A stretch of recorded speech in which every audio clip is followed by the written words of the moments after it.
So good morning everybody and welcome to this extraordinary meeting of Invercargill City Council. We have on Microsoft, we don't have anybody at the moment I don't think, but we may have somebody joining us.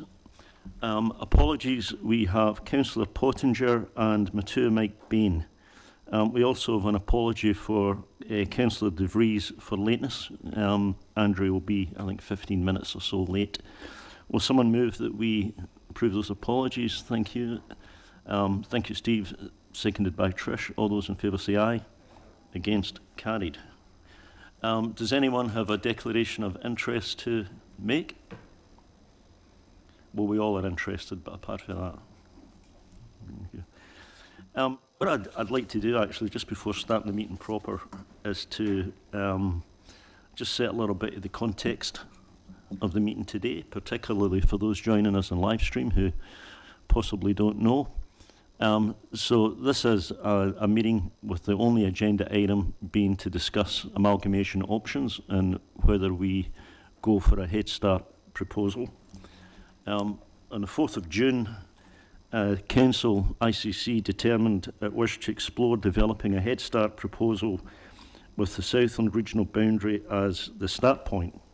In other words, effectively one Southland. A lot of work since then has been captured in the paper which is presented today. The purpose of today, I think there are 4 purposes. Firstly, to make sure that everybody understands what the 2 options are, at least the 2 most prominent options, 1 Southland and 2 Southland, to understand what those are, to try to put a bit of meat on the skeletons that we've talked about before. Secondly, to choose one, no pun intended. Thirdly, to decide whether we wish to submit a Head Start on the 9th of August. And fourthly, to set criteria for doing so. In other words, what would need to be satisfied before Council signed off on making a formal Head Start proposal. So we are not what we're not going to do today is to decide on whether we're going to submit one. We're going to decide basically on the things that I've said before. What would a Head Start look like and what criteria would need to be satisfied before we would sign off making that application, and we have a meeting on the 6th of August to determine that. So those are, that in general, that's the context. I think it's very, very important that we have a very free-flowing discussion today, and I'm certainly going to involve more people in that discussion than we would normally have at Council. So I'm going to propose that we suspend standing orders for this meeting. To allow that discussion to take place in a more free-flowing way. I'll just put up on the screen, have we got on the screen the wording? No? Okay, I'll read it if you want. So, it is, I move that standing orders 22.2 to 22.9, the general rules of debate, and standing orders 23, the general procedure for speaking, be suspended for today's meeting, and standing orders resume for the purpose of voting in accordance with Standing Order 3.5. Now what that means is that during general debate, standing orders suspended. When we call a vote, standing orders automatically, if we support that, will automatically click back in again and we're under standing orders again. So you've already moved that, Councillor Dermody. Yep, seconded by Councillor Ludlow. Is there any discussion of that? All those in favour say aye. Aye. Against? Carried. Thank you. Now that required a 75% vote to suspend standing orders. I never heard anybody saying no, but just in case I missed that, and to make sure that we've satisfied that 75%, can anybody who's voting against it please put up your hand? No. So we have 100%, so that's fine. So standing orders are suspended for the purpose of this meeting. I would like to invite up some guests here today. We already have at the table actually some guests who've joined us, but we do have representatives of Naitahu and of the Fore Ranukha who are sitting at the back. I wonder if you would like to come up and join us at the table. And before we do that, could I ask Matt to say a welcome for that?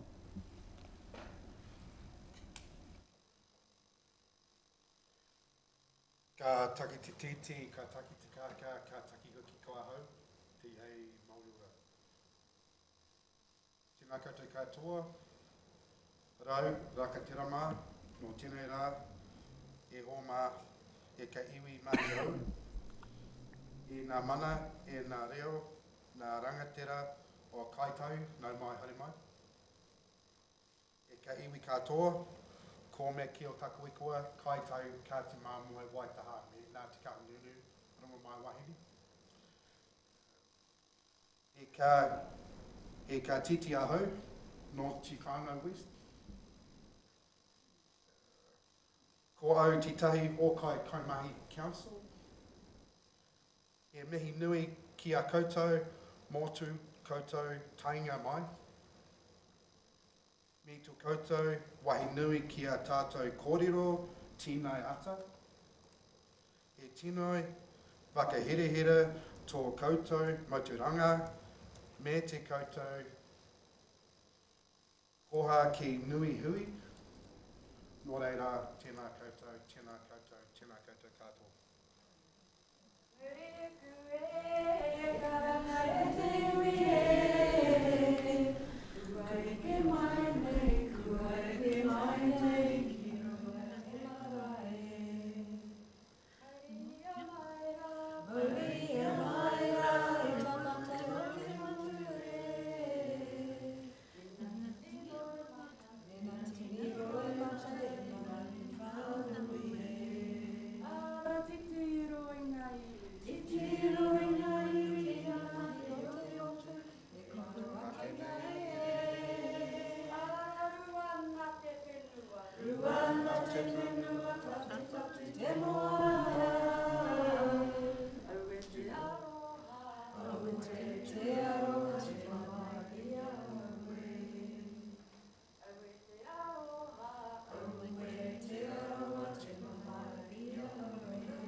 Now, can I just add, actually, that anybody who's sitting in the back rows are very welcome to come up and join us up here at the front. And we have, obviously, other members of Mana Whenua, but we also have Environment Southland in the back of the sea.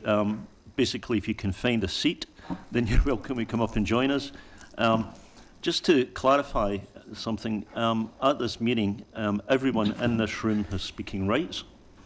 So anybody can ask a question, anybody can make a comment or express an opinion.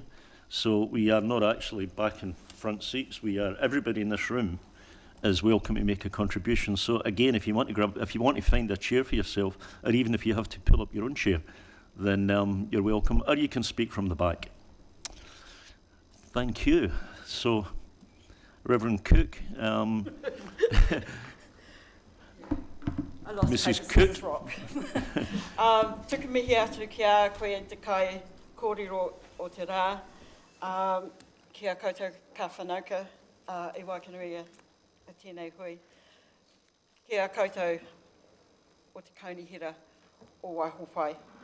Anei a mātou etahi kai whakahaere o ka runaka, etahi kaimahi, me te kaimahi o Te Ao Marama. So I'm here as the current chair of Te Ao Marama. They're all grown up, so they can speak for themselves, but there's representatives from each of our papatipu, except for Hukanui, who I understand have spoken to the CE, Mr. Day, and apologise for their absence. We're here to listen, to answer what we can, but mostly just to listen, because we have not come to a formal decision either. So, and we won't before we leave today, just in case anybody thinks that we might be persuaded. This is something that we all have to think seriously about. But thank you for the opportunity to be here, and for, I suppose, the opportunity to the wider community to hear what is being said in the rooms like these, because only some of us can come into these rooms at any time, and it's going to be something that determines how we look for the next 50 years or more. These changes are not easy. They shouldn't be easy because they're huge, and we all need to think seriously about what we bring to the table, I suppose. This is our opportunity to listen to what you have to say, to take it back and to start to formulate what we might think as well, as citizens and as iwi. But tuku mihi kia koe mai, te uri o te whānau a West, a rewi hoki, tuku mihi kia koe hoki, eh? Kua tai mai ki te whakarongo, ki te kōrero.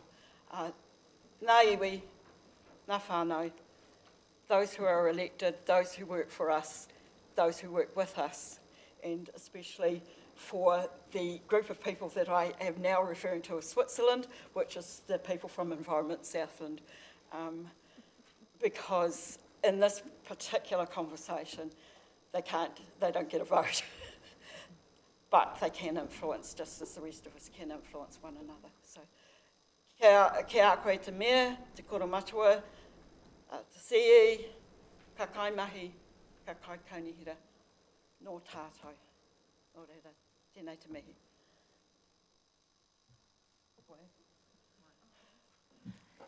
Ka tahuri au, ka ki te ākera, ato mai rangi,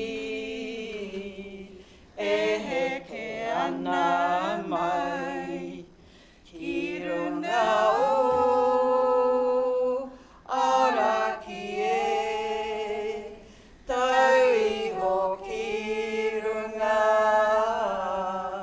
nā moka puna nei, he whakatipuranga, nā tahu pōtiki, nā moka puna, no te waipauna mue, no te waipauna mue, te iwi e. Tēnā tātou. Thank you. It's going to be a critical part of any Head Start proposal. Is going to be a critical part. Is going to be how we intend to carry forward and enhance the relationship with iwi, and for that reason, we have began to develop thoughts on that. And as I think all four of you know, we've already had a meeting just to talk about iwi's thinking on that too. But that it's certainly nobody's going to be put in a position through this meeting of having to commit to anything, right? It's fundamentally, Evelyn, you said you were here to listen, but equally we're here to listen to you. So, I mean, what you say through this meeting, informally, is certainly going to form our thinking in how we develop that chapter of a Head Start proposal. But then, before anything was finalised, we would certainly want to be talking to you about the wording of that to make sure that both of us were comfortable with the wording that actually went in a Head Start, should we choose to make one. But anyway, thank you very much for being here. And again, just to say that any one of you are welcome to ask questions, chip into the discussion, and express opinions. So you get full speaking rights through this morning. I do know that some of you, I think, have to leave at 11 o'clock, but and we're not going to be finished by that time. But I did want to have this discussion at the beginning. So we are actually, as a first agenda item, going to talk about that. But before we do that, there are other, I'm going to call them visitors, but that's probably not quite the right word. But we have other people in the room who are, not normally attending Invercargill City Council meetings. Chair McPhail from Environment Southland is here, and I know that he would like to make some opening comments. So, Jeremy, would you like to? Do I need to? I don't. it's all automatic. That's good. Good to see someone's got good technology in Southland. Ina mahana mana, ina reo, ina rangatira. Tēnā koutou, tēnā koutou, tēnā koutou katoa. Thank you for the opportunity to speak today. I am here on behalf of Environment Southland. Our council held preliminary discussion yesterday on how we should contribute to a local government reform discussions in Southland. Council has endorsed a set of regional function principles to guide our input into these discussions.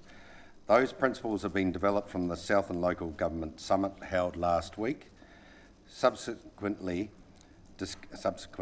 discussions with councils and partners and the work of the Local Democracy Enhancing Working Party. Te ora. Te uru karahika, guidance on regional functions and the thinking that has been shared by Ngāi Tahu and Te Amaama Inc. in this space.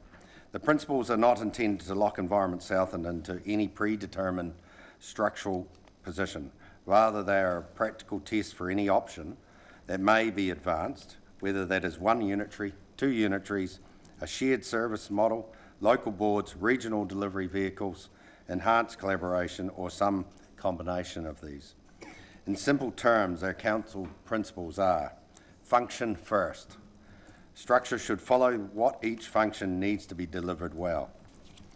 Catchment integrity.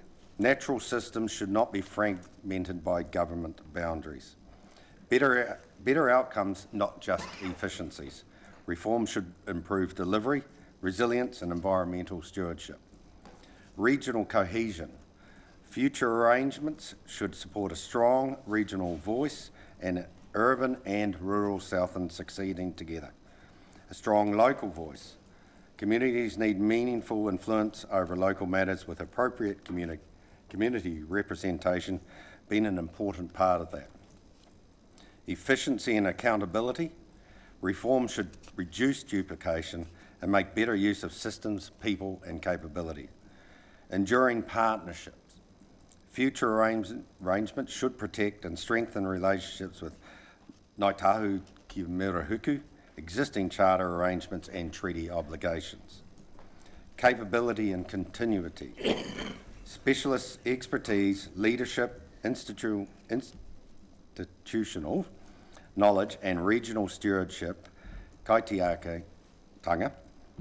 Understanding should be preserved and strengthened with potential for wider provision of services across the takiwa.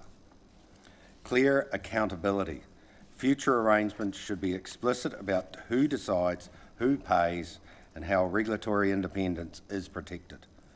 We see strong alignment between these principles and the principles already adopted by Invercargill City Council, including a strong united voice for Southland, fair representation, resilience, improved efficiency, affordability, strong local identity, environmental management, and optimum financial outcomes.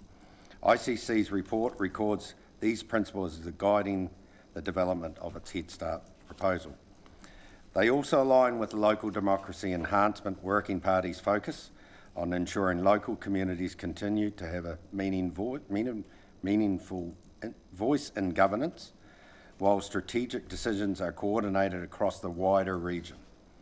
The ICC report notes that the Working Party has been considering local democratic participation, representation, ward structures, and the role of boards, with the overarching goal of ensuring meaningful local voice while coordinating strategic decisions regionally.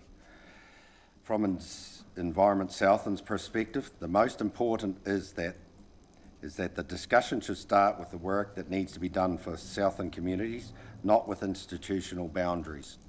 Many local government functions are generally local. Others are regional, catchment-based, or require specialist capability and a wider scale to be delivered well. That is why catchment integrity is central to our position.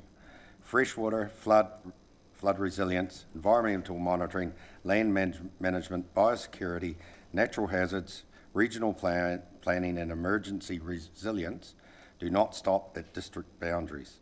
They rely on shared science, data, modelling, long-term relationships, and the ability to make decisions from the mountains to the sea.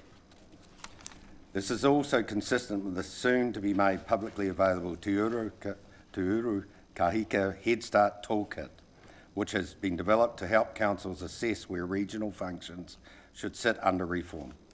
The toolkit is designed to support evaluation of options for the delivery of regional functions, including matters such as scale, expertise, geography, spillover, and deliverability.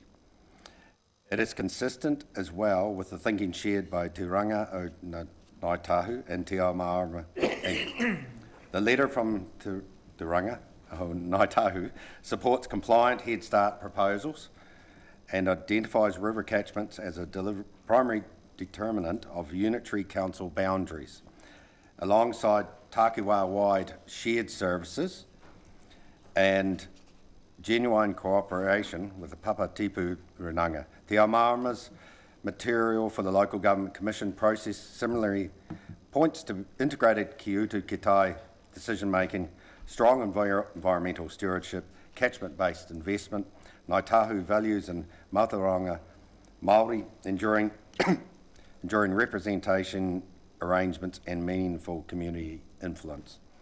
Applying our principles at a high level, Environment Southland's initial view is that a single Southland unitary authority appears more consistent with these principles than a two unitary model, particularly in relation to the catchment integrity, regional cohesion, capability and continuity,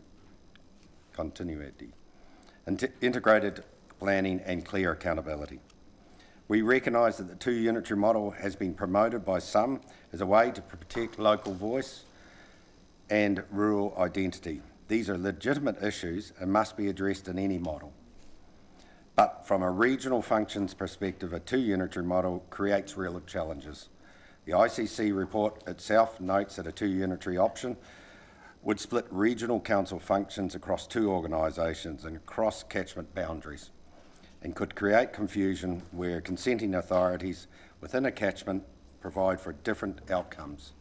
The report also notes that two unitaries would require significant joint planning structures for regional planning and catchment management, and added governance complexity and overhead. The ICC report also notes a recent move to a whole-of-region approach for flood funding, flood infrastructure and river management. This reflects the reality that Southland's river systems, flood protection schemes and critical infrastructure are highly interconnected, and that the benefits of effective flood resilience extends well beyond individual catchments to support communities, businesses, transport networks and essential services across the region. That does not mean a single unitary model is automatically the answer to every issue. It would need to be designed carefully. In particular, it would need strong local boards or equivalent arrangements, meaningful delegations, clear local representation, continued catchment level relationships, and protections for the regulatory independence and environmental stewardship. Nor do we suggest all detailed design work can or should be completed before 9th of August 2026, the Head Start deadline. The Head Start process is an online proposal process. The key question at this stage is whether Southland can put forward a credible direction of travel that meets the government's criteria and gives our region an opportunity to shape the next stage of detailed design. We also acknowledge that other models may exist. For example, there may be further thinking required on regional delivery vehicles, shared specialist services, Takiwā-wide capability, or strengthened local and catchment-based arrangements. Those ideas should not be closed off. Environment Southland has had an informal discussion about supporting a Head Start option. At this stage, our initial view is that a single unitary structure is more compliant with the principles Council endorsed today than a two unitary structure. However, Council has not yet made a formal decision on whether to support any specific Head Start proposal. We intend to discuss this further at an extraordinary meeting of Environment Southland Council in the coming days. That meeting will allow Council to consider whether to provide a formal support for a Head Start proposal, what conditions or expectations should attach to that support, and how our principles should be reflected in any proposal that proceeds. In closing, Environment Southland's position is constructive. We want Southland to have the best possible chance to shape its own future. We want reform to strengthen, not weaken. We want what matters most, effective delivery, catchment integrity, local voice, enduring partnership, specialist capability, clear accountability, and better outcomes for our communities. And on that, thank you for the opportunity to put Environment Southland's position on record. Thank you very much. Before continuing, I might just mention that we have been joined by a few individuals at the table or on live stream during the time when Jeremy was speaking. So I'll just mention that. So we have on Teams, we have Sam Broughton, who is acting as a consultant for Ngāi Tahu at the moment and is here in that capacity. We have Cyril Gilroy, of course, of Waihopai, who's joined us at the table. We have Councillor De Vries, who, as I said, was an apology for lateness at the beginning. We have Ewan Matheson of Environment Southland, who's a part of the Local Democracy Enhancement Group. And we've got Ray Fife, who, of course, is the chairman of the Bluff Community Board. And for those of you who did come in late, I have suspended standing orders for the purposes of this meeting so that we can have a free-flowing discussion and so that anybody who's in this room can ask a question or express an opinion at any point they wish. Okay, so I also have Emma Jack, who at least is a member of Ngāi Tahu who has joined us, and the same applies to Emma and to Sam. You know, you should consider yourself at the table. We have suspended standing orders. It's not going to be a free-for-all. We're not going to talk across the table each other. We're still going to talk through the chair. But, you know, you should consider that you've got speaking rights and the right to ask questions too. Thank you. So there are two matters that I particularly want to spend some time on before we move to the broader agenda. Those two matters are the relationship with iwi, and the other one is the work of the Local Democracy Enhancement Working Party, because that's been absolutely central to, you know, where we're actually taking this. So I do want to hear from them directly. In terms of the iwi relationship, I wonder if our officer is going to speak a little to that. Who have I got? Pardon?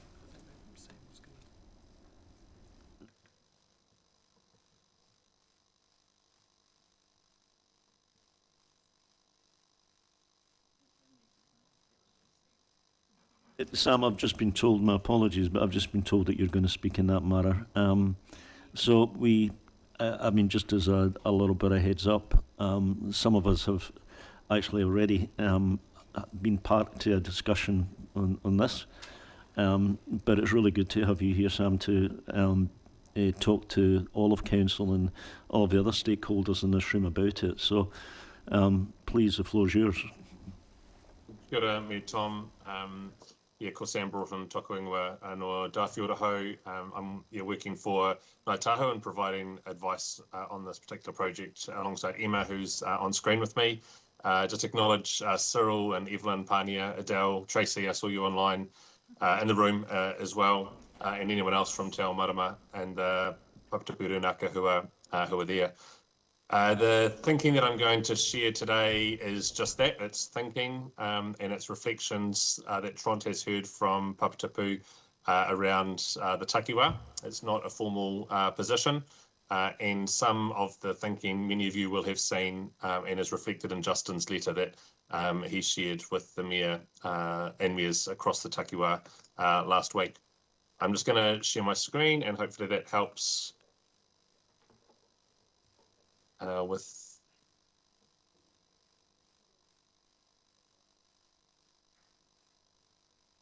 great. Is that showing for you, Mr. Mayor? Yes, we can see it. Thank you. Okay, so just a few slides to provide some context to our thinking. And the first few you will have seen from Justin if you have attended when he has presented. So there's 3 key pieces of legislation that are the foundation to the thinking about future partnership, and it's looking back on our experience to think about moving forward. So Te Tiriti o Waitangi is obviously foundational. The Ngāi Tahu Deed of Settlement, 1997, and the Ngāi Tahu Claims Settlement, 1998, form part of that foundation. And outcomes from there is thinking about constitutional certainty in the arrangements, not just interpersonal relationships. Papatipu having authority over their reserves and other lands, and cooperation, which is a key line in the Ngāi Tahu and the apology to Ngāi Tahu from the Crown. The final sentence in the apology acknowledges that the Crown wishes to act in a new age of cooperation with Ngāi Tahu, and you'll see that thinking come through here. So this is just a map of the 18 Papatipu and the Ngāi Tahu Takiwā, which shows the extent of rangatiratanga held by Ngāi Tahu across the South Island. The red line at the top is the boundary of the Ngāi Tahu Takiwā, and there's 18 Papatipu spread across Te Waipounamu. We're sharing this to really say Ngāi Tahu has a way of working, and that is that local matters and local relationships with councils have been held by Papatipu, and that's the way we have functioned. But when we need to come together and work, whether it's our advocacy to the government or because there's we can see that there's joint benefit in doing things together, Ngāi Tahu has experience in working together with Papatipu with one another to get those outcomes. And I think some of that thinking can be informative for the decisions that councils are now facing. We're obviously aware of the tight time frame that you're all dealing with, and that makes any decisions pretty tricky. As the Mayor has already said, we have written, and Justin has emphasised, that we would like all councils within the Takiwā to present compliant proposals so that all regions enter the Head Start proposal, so that all regions within the Ngāi Tahu Takiwā have the ability to shape our own future, to write any bespoke legislation that's going to be required, and so that we don't find ourselves in the backstop process where the government will determine those outcomes. There's 4 key principles that have underpinned some of this thinking, and this is because of the reflections we've heard from Papatipu. So the first is that the Ngāi Tahu Takiwā boundary is a foundational line on the New Zealand map, and other lines and boundaries drawn for other services and functions should match that boundary. The second is that we should take a catchment approach to the use of setting boundaries so that we don't cut rivers in half. Chair Jeremy shared that same thinking from Southland Regional Council before, and that has been Ngāi Tahu's approach to this work as well. We want to see the ability to leverage scale, and as I mentioned before, that's about thinking how do we come together on the things that matter for scale. There's lots of functions that councils deliver that are very local specific, and those things need to remain. We need to stay connected to communities and have local voice connecting into the governance decisions of those spaces. But there's also an opportunity through this reform to think about the matters and functions that don't really have a particular location and might best be delivered at scale. And the fourth is that cooperation that I mentioned before, that enabling rangatiratanga through cooperation with Papatipu all throughout the system, regardless of what the final system ends up looking like. When we think about where New Zealand's at the moment, I think a lot of what we're hearing is councils talking about me, and I. And so we've taken an approach to think about internationally, where does New Zealand sit? What other examples can we look to? And how might we take more of a we discussion rather than a me or an I discussion into this work?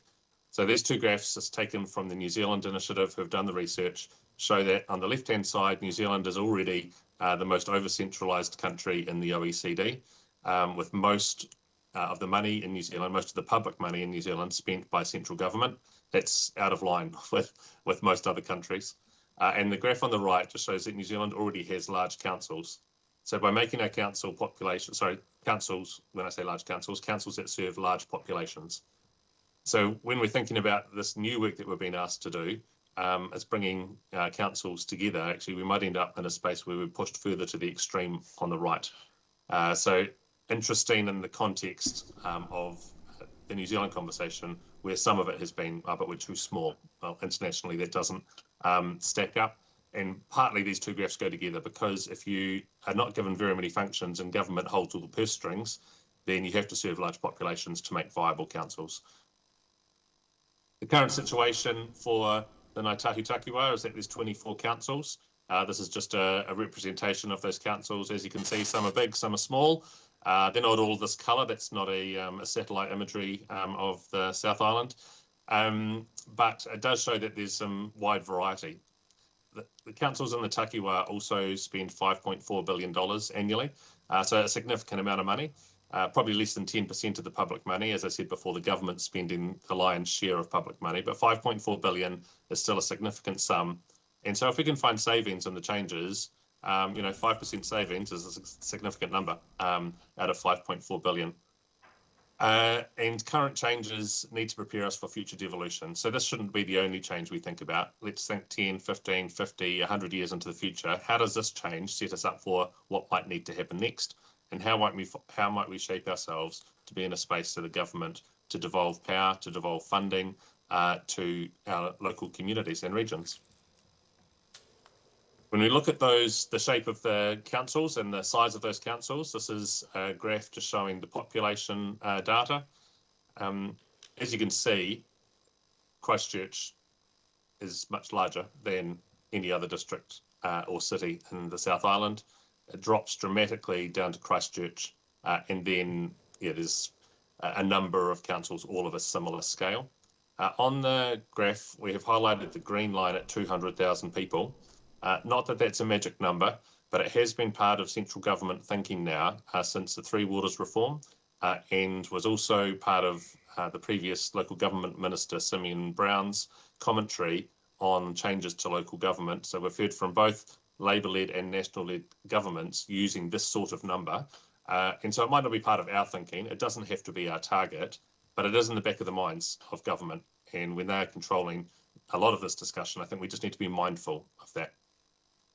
So of these four principles, the Ngāi Tahu Takiwā boundary, I think, is self-explanatory. Hopefully you understand that and the importance of that. The second is around river catchments, and I've chosen a river catchment that's outside of Southland, just so you can, sometimes when we talk about our own stuff, there's other matters that come into the discussion, but when we look at others, it can become a little simpler. At the moment, this is the Waitaki catchment in green. It covers the Mackenzie District Council, some of Mackenzie, some of Waitaki District, some of Waimati District, and Environment Canterbury looks after this too. So we've got four councils all having a different say over different parts of that catchment. And so the water that enters here at Mackenzie District flows through these districts who have to deal with the decisions made upstream and the water quality they find downstream with not necessarily the same level of influence over those earlier decisions. In the Waimati case, in the Waitaki case, sorry, there's also an area in yellow that's part of their district that isn't in the Waitaki catchment. So again, the complexity around rivers has not been the thinking that we've had in the past, where we've just driven lines down the middle of rivers rather than thinking about the catchment and where all the water comes from. And so in the Southland example, as you think about the future of your region, we would encourage you to think about keeping river catchments whole. And you can look at maps and understand how that might need to play out. When we're thinking about scale, which is a principle 3, this is just a graph showing the scale of councils in 2024 dollars. This is the data that was released by councils to DIA when the metrics results were released a couple of years ago. Again, I've put a line in at $1 billion. This isn't a magic line, but it's just to show on the map where that sits comparative to current councils. We're not trying to say here that you have to form any one of these particular councils, but if you have a wastewater treatment plant that needs to be replaced and that's going to cost $50 million and your total annual spend is only $100 million, then that $50 million is quite a significant decision. It requires quite significant funding arrangements. There's complexity in procurement and a number of things that if your annual budget is usually only 100 million, you might not structurally be set up for that. If your structure is $1 billion, then a $50 million expenditure might be more business as usual, and the expert staff, the processes that will be in place will be more capable of handling that as a business as usual item. A council of $1 billion is also able to deal with natural disasters and be more resilient to those sorts of shocks than a council of 50 or 100 million annual spend. So there's just reasons to think about in what cases might large scale help the situations for ourselves, and how can local councils focus on local, and how can we work together to focus at scale. And so the principle 3 is around leveraging this scale. And if we've got $5.4 billion spent annually by councils, we've got only 1 million population. And I say only because it's less than a quarter of New Zealand's population. You know, 1 million people's a lot of people. But when we want to think about advocacy into central government, we need to think about how might we be able to speak with one voice? How might we advocate better together rather than the government picking us off council by council? And how do we think about future devolution, and what size and scale might that feed to? And using those principles, we think that there needs to be probably 3 components to the future system. So the first component is local. There's lots of names being thrown around about what local means. Some people think that might be community boards. For others, they don't want to touch community boards again. Some people use the language local boards, and others have heard that in Auckland they don't like local boards. So again, there's the language we don't want to get caught up in. What we're saying is this is about being locally connected to people at place, to govern facilities that are local, playgrounds, local sports grounds, community centres, looking after arts and heritage, with Papatabu cooperation at this level and the ability to fund things at this level. The second component is the regional unitary, which has kind of been the focus of a lot of this conversation. The things that we read in the media tend to be focused on what this regional unitary is going to do. The list on the screen is just throwing all of the different functions that regional and local councils are responsible for. And this is to say these are very complex and rather large organisations that are going to need to deliver all of these things. And down the bottom, tried to show that although a lot of the discussion is focused on this is the end of regional councils, actually this change is the end of all councils as we know them. It's not a takeover. It's not really an amalgamation of someone just joining someone else. This is about a new council with new chief executive, with new culture, with new governance. Everything is new in this space. The time taken to get to that new might be beyond 2028 is around how some of the organisations shift and change. We know the governance is likely to change for the elections 2028. But this isn't just about ICC taking on everyone else. This is about the end of ICC as well. And so thinking about that for your council and for the regions councils is going to be important. And so the component 3, once we get to the unitary, is to say, we think that there is reasons for consistency, to reduce duplication and to improve service delivery, and hopefully find some savings for people that mean that we should think larger than just whatever the unitary councils at a regional scale look like. And some possible functions that have come up in this list, you might look at this list of possible functions and think definitely not that and definitely not that, but maybe this other thing that you haven't thought about, that's fine. This is just to say we think there are some functions that could be done at a takiwā scale around data and IT, science, employment, consenting, transport. And I'll give you an example. Employment we do by every council around the South Island just does it their own way in their own space.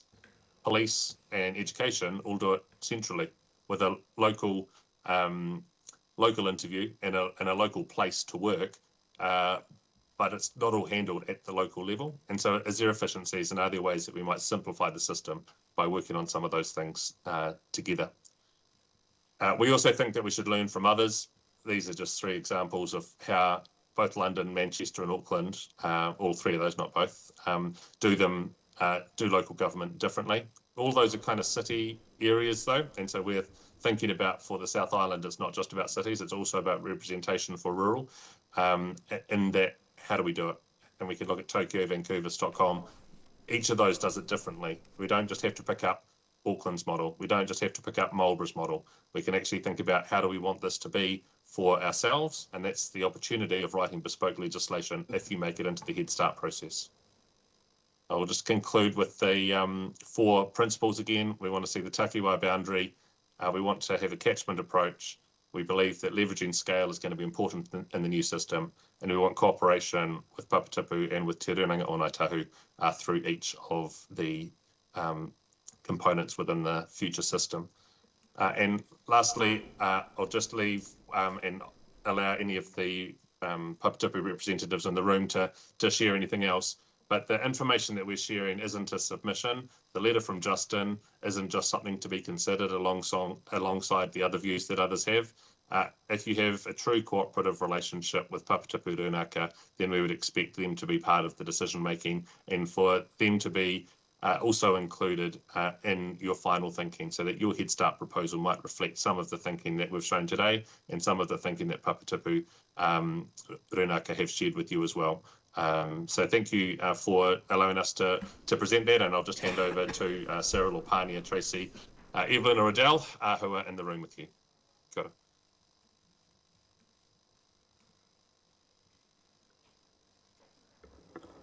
Gee, thanks, Sam.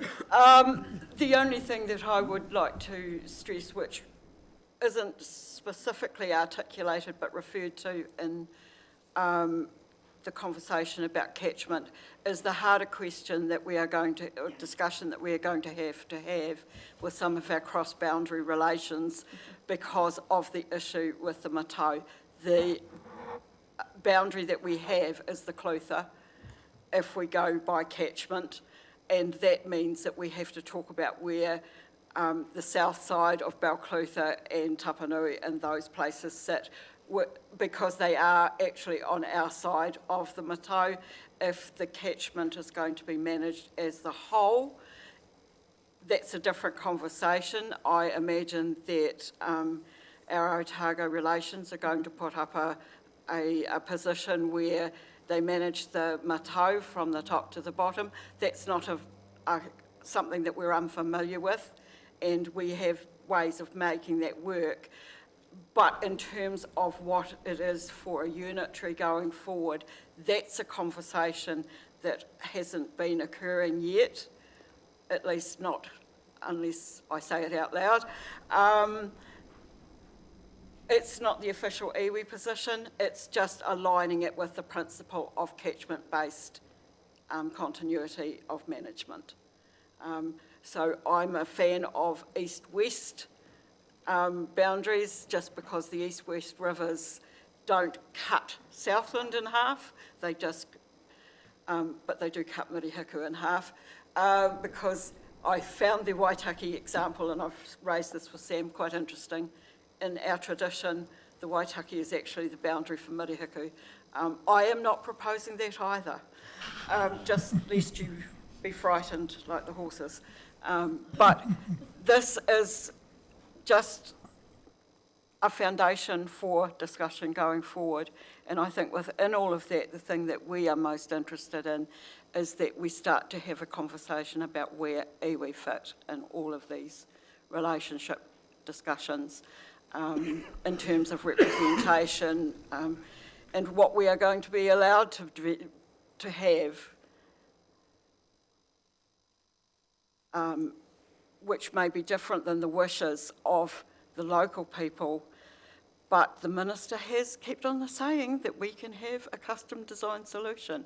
So if you design a solution that has effective iwi representation, we would like to think that they would listen.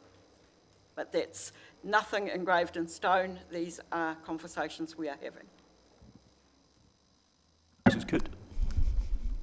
And I just want to reinforce and support actually the Ngāi Tahu actually thinking. So just to sort of ensure that, you know, we look at future arrangements around reflecting strong relationships and these partnerships. So really looking forward to the next part of the conversation. Kia ora. I'll be very quick. Tracy Wright Tafa, Ora Kaparima. Look, I appreciate the opportunity to be here, to hear the kōrero, be at the co-design table up front. I think that's really, really important.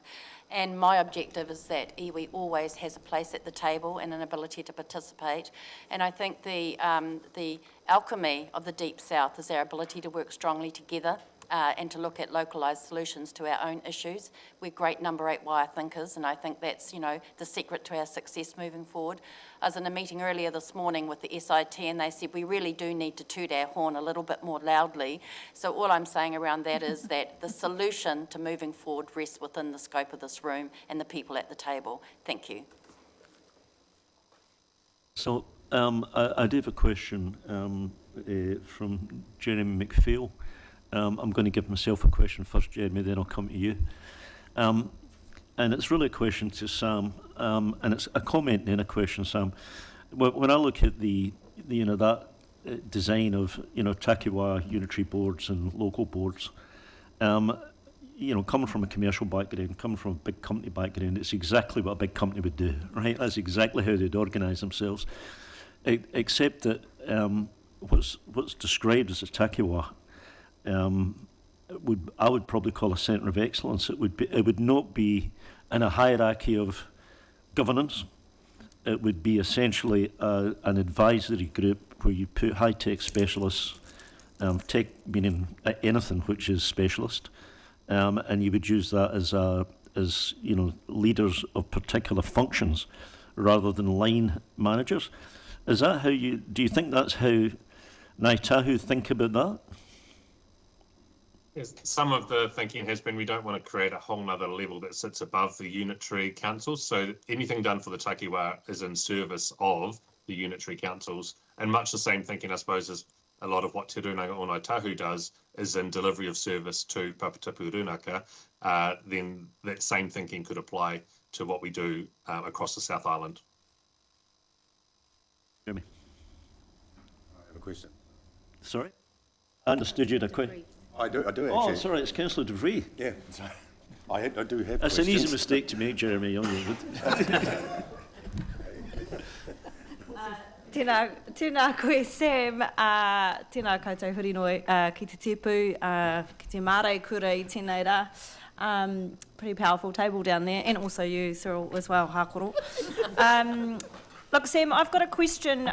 You spoke about being able to shape this legislation after the Head Start, a Head Start compliant proposal is put through. And I just want to get a feel for the confidence that you have that Ngāi Tahu will be invited to be a part of that conversation with the Crown. You hold a mana-to-mana relationship with the Crown, but over the past few years, there have been many instances where there has been changes in legislation that Ngāi Tahu have not been a part of the conversation. So how confident are you that you or we down here will also have an ability to shape what that legislation looks like after we've already put a proposal in? I think that there's an expectation that we would be because of the partnership that you talk about with the Crown. Whether or not that ends up happening, that's speculation into the future. I think what we are asking is that if you do not have a Head Start proposal, we end up in backstop, and that means that the bespoke legislation options get written by Northland region or get written by Hawke's Bay region, and they might not be those options that we would want to see here.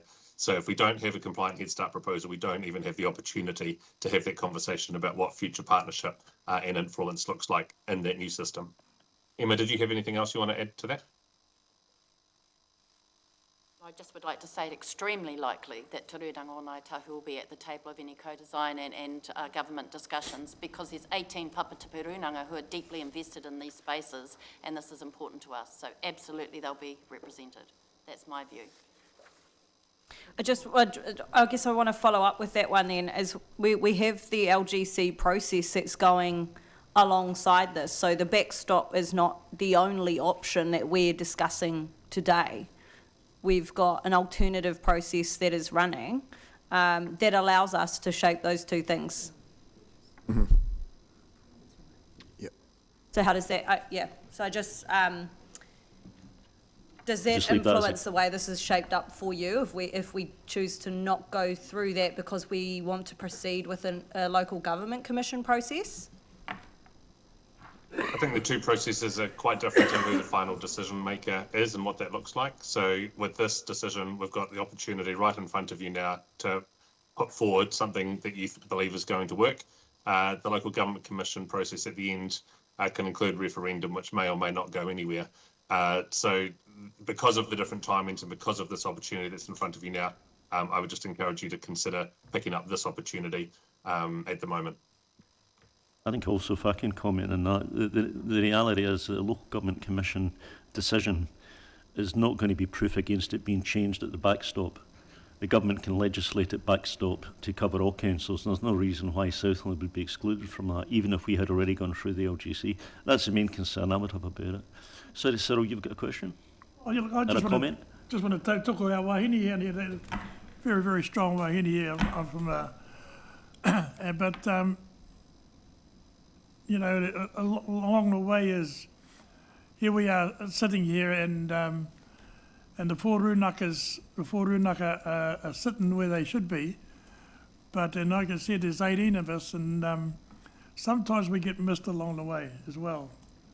And I'm thinking that it's to make up, to set up anything, whatever you want to set up here, it's imperative that you have those four rūnaka people on board from the start. Don't ask them halfway through. It doesn't work like that. It just causes strife. And if you want to talk about whanaungatanga, if you want to talk about family love, think it like that. Because we all love this place so much. We all love Murihiku, Southland. So why not put our hands out and just say, well, let's get together and work on this. And I think that's really, that's what Te Rūnanga Ngāi Tahu is doing for us as well. You know, helping us to step in the right direction. But I think, thank you ladies, you're really awesome over there, you know. And I just think that going forward, for our future, for our kids, for it doesn't matter whether we're Māori, Pākehā, whoever, if we're going forward together, we'll win. Because don't forget, AI is on the way. Yeah. Councillor Crockett. It's already made mistakes. Thank you, Chair. My question is for Sam. Kia ora, Sam. It's nice to see you again. I wanted to touch a little bit on your kōrero around the devolution of powers, I guess, and how the fact that what we can achieve, whether or not it's a one council model or status quo or whatever the eventual outcome is, because the funding and financing has always been what's hamstrung local councils in order to be able to execute. And to your point, for every $10, $9 of that goes to central government and $1 goes to local government. So how can you justify centralisation and I guess the legislative change that at the moment we're going through that is actually a centralisation and a devolution of powers? So how it's contrary to, I guess, the outcomes that we're looking for. So if it's the funding and financing necessarily that needs the attention rather than the structural change, how do you justify the centralisation is the question. To be able to have your own bespoke legislation, and kia ora, Alex, nice to see you, in order to be able to have your own legislation and to include the new funding tools that you might think are necessary for Murihiku Southland, you need to be in the Head Start process. And to have a compliant proposal at the moment, the indication from central government is that it needs to look like a region. So it's worth considering the trade-off that sits there and how a new system doesn't just compromise giving up everything local. I think there needs to be a strengthening of local within this new system. When I reflect back, I used to be involved in Selwyn District Council. Felt like we were too big to be truly local government. The distances were too big. And Southland region is even bigger than that. So we have to think about in the new system having much stronger local representation and governance under that new model, as well as thinking about coming together as a unitary to enable you to influence new funding streams from government. And Local Government New Zealand has done a lot of work to identify some funding tools, and I think you should think about picking 4 or 5 of the funding tools you want to see for the future Southland to be included in your Head Start proposal. Interesting, thank you. Mrs. Coote. I just actually wanted to just touch on, and this is from a personal perspective, just on what you said, Mayor Campbell, just in regards to advisory. I think the learnings around being advisors is that, you know, people can either take that advice or not, and this has always been an issue in decision making. So I just want us to be open and transparent when we talk about having advisors, because literally we want to be part of the decision-making. What I was meaning by advisory was that group that would sit, I've got no doubt, in Christchurch, would essentially have the most specialist, the smartest, if you like, the most experienced water engineers, perhaps, the most experienced mapping people. They would have all that, but they are not. They're not the Unitary's boss in any sense, but they're the people that the Unitary must go to for, not only advice sounds a bit soft actually. It's functional leadership. So the leadership, the function of mapping perhaps, can sit in, that Takiwa body, but it does not instruct the Unitary what to do. So, a perfectly normal structure for, these sorts of situations, but it's stronger than advisory. So, Chair McPhail. I'll just Evelyn, you made a point around the Clutha, the boundaries, and just to give it a wee bit of context for people who don't know, I live on the border, absolute border of Otago and Southland, so I'm right in the middle in the Gore district. So my neighbours are in Otago. There's a road between them. I throw stones at them, so they're just across the road. No, but the reality is I live in that community of interest, and in the discussions, obviously up there, they're saying, what about Clutha? Pomahaka catchment, bring that in, because they do basically the Blue Mountains from Tapanui, they basically come south. They invest into Gore and our district. But you've made a point that it actually makes sense for the Clutha. That's the boundary. Is that correct for the local? Because I favour a solution that actually keeps the integrity of the south, I would be reluctant to us use, say, the Matoda to divide it off that way, because that would actually send people out of our catchment into something else. And I have heard the Pomahaka conversation as well. So, but east-west rivers all up the coast make more sense than anything that runs north-south. That would fit into that conversation. It would fit with local iwi. So I just want to clarify. No, but I just saying, I've just to understand that trying to bring a perspective on what's been going on in the local communities, other communities, and I'm happy to discuss if there's any questions want to be asked around that. I've been to the local Federated Farmers amalgamation meetings yesterday. The one in Gore was well supported, as it always usually quite vocal up there. Just around that, there's a lot going on and a lot of questions being asked, and probably one of the biggest things when we're in this room talking about this, it's about the boards, the local board structures. People don't understand the authority they can be given for that representation, because representation's the name of the game here. That's what everybody's been talking about. How do we represent? We lose representation. We actually can make it. We can make it better. We can actually enhance that. Local boards. It's actually not what structure sits above that. It's actually that's the important part. If you can get that, give them budgets, give them money, that they have statutory rights, enhance that. The discussion about the big one actually becomes a lot less. So if you can hold that, Yeah, Jamie, sorry, because the next topic is going to be Yeah. that. So we'll go into that in a minute. Alex, I noticed that Sam has had to leave us. So if your question was to Sam, he's gone. But do you have a question? You want? Oh, it's probably able to be answered by our officers as well. And it was just a bit of a discussion around the backstop process. And yes, to what Sam said around the opportunity for us to be in the conversation around legislative change, and whether or not that proposal or Head Start process proposal is the only avenue for legislative change. Because it's my understanding that even if we did continue with the LGC, any kind of legislative change requirements that we would like to put forward as part of that process would also be considered by the LGC and also by Cabinet. So maybe just two things to close off. Oh.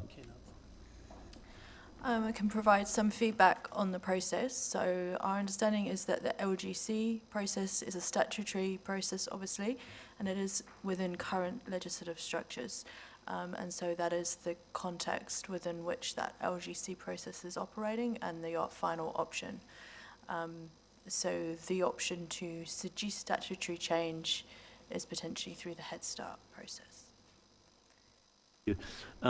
Sorry, supplementary, if you don't mind, I Chair. beg your pardon. Sorry, to that point, thank you very much for the answer. I guess my question is,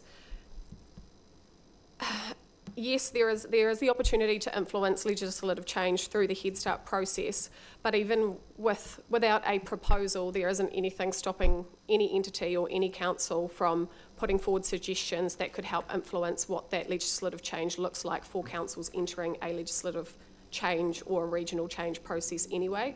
So I guess what I'm trying to determine is that if the LGC process was the pathway that we defaulted to, with all of the mahi and analysis and investigation that we do and the outcomes that we want to see from a Regional 1 Southland model at the end of the process, if those components around the legislative change that we want to see can't also be submitted to help influence what that legislative or new legislative change would look like if the Head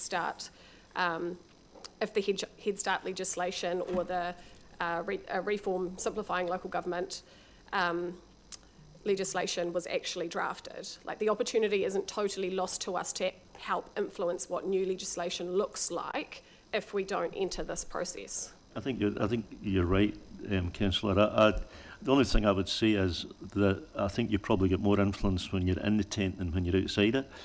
But also, you know, there's a risk that if you are seen as one of the backstop group, then you're probably whistling down the wind trying to get influence of government. I think you probably get more influence if you're in Head Start, but that's just my opinion.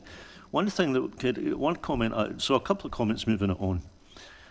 First one is, I see nothing in the proposal which Ngāi Tahu are making which I think is at all scary. I think it actually makes good sense. It pretty much aligns with what we were saying. I would describe that Takiwa group as being a centre of excellence, but I mean, if that had not been suggested, we'd need to invent it anyway, right? Because you just need that. You've only got so many water engineers, you've only got so many geologists, so if you can put them in one place and leverage that, leverage that scale, that'd be sensible. The only question I've got about it is what you do when Nick Smith bangs on your door and wants in, given he's a little triangle at the top which is missing. But anyway, I understand the reason for it. The other comment I would make is we've talked about structure without talking about relationship through this discussion so far.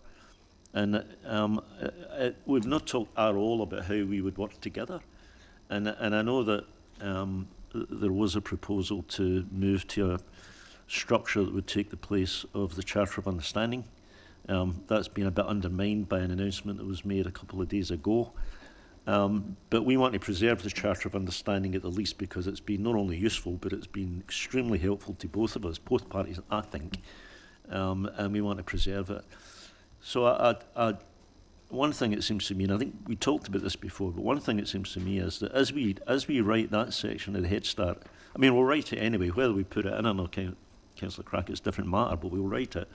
As we write that section of the Head Start, we do need to work with you, we do need to work with Mana Whenua to get wording that we believe not only can pass the test of sort of, the DIA looking at it, but also serves our purposes and gives comfort to both of us that we've got a way of working, going forward.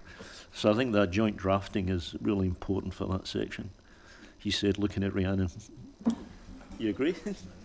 Okay. A nod's as good as a wink, so I take that as it. So, what have I got?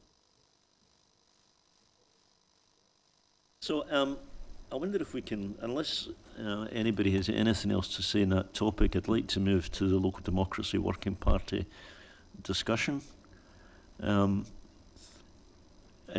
anybody who has to go can go, but of course everybody's very welcome to stay. So look, the genesis of this group, as we started to talk about, well, let's put it simply, as I started to talk about One Southland, nearly all of the responses I was getting and contacts I was getting was saying, that's all very well, but what about communities? How does the community voice get preserved? You know, how does community have authority over some of the decision making in their area? And it became obvious very, very quickly that that was a critical issue that had to be resolved before we could expect or hope that those rural communities would come in behind the One Southland idea. So Ben Bell and I talked about this, it seems like a long time ago, and agreed that we would establish a working party to look at that issue. Initially, it was going to be 2 from Invercargill City and 2 people from Gore. Invercargill decided that since it was mainly about rural issues, then we would prefer only to put 1 person onto that group, and we'd invite Environment Southland to put someone on it too, which is how Ewan Matheson comes to be that representative. A little bit further down the track, Southland District agreed that it was in their interest too. Even whether it's a 2 model or a 1 model, you've still got to think about local democracy. So it was in their interest too to be part of that group. So for the last month approximately, Grant, I think, month, 5 weeks, something like that, we've had that group working to really answer 2 questions. The first one being, particularly in One Southland, what would a ward structure look like that gave equal representation to rural communities and urban? And secondly, how could we give communities at local level not only a voice but actually authority to make decisions that were relevant to them in their area? Nobody sitting in Invercargill should be deciding when the library in Tiana opens, right? It doesn't make any sense at all, right? So how do we get that decision making down to down to local and absolute decisions rather than just recommendations down to local level? So that was the context that working party was set up in. I'm going to ask Grant to talk about it and how that's gone and what conclusions you've come to, and then we'll open it up to discussion and questions. Yeah, thanks, Mayor Campbell and councillors and guests. This process has been very valuable. It brought together, as the Mayor's outlined, 2 councillors from Gore, 2 from Southland District, 1 from ES and myself. And what we did was we invited a number of people to come along and present different perspectives around what local voice and local democracy look like locally. And what the key thing was to ensure strong local voice within an amalgamated local Southland. The principle that's really important, I think we need to adhere to, is that decisions are made locally where possible and regionally where necessary. And that's a very strong tenet of any so important in the group. Had that reinforced with every meeting we had. There's 4 points within the letter that's within the pack that I think are really important to call out. The first one is around the recommendation around local boards. Local boards are legislated, so they can't be changed by the women of prayer of a particular governing group, and that's a real fundamental difference between a community board and a local board. The other really important piece is they have to have a plan and they have a budget. So they have self-determination around what happens in their community. And that, we believe, the group is so important to getting a functioning Southland governance model. The second piece is about advisory groups. As we all know as councillors, you do have, or there are blind spots.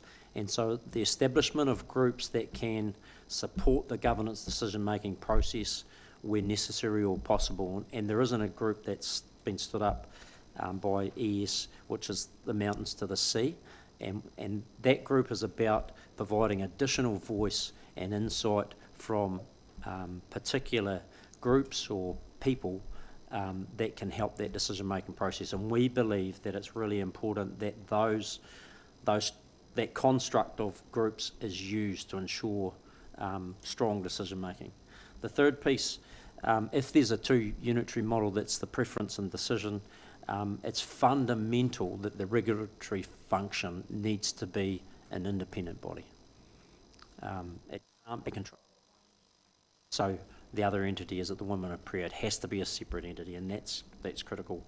And finally, you know, the organisational structure must support the governance model, and particularly around the community, the local board piece.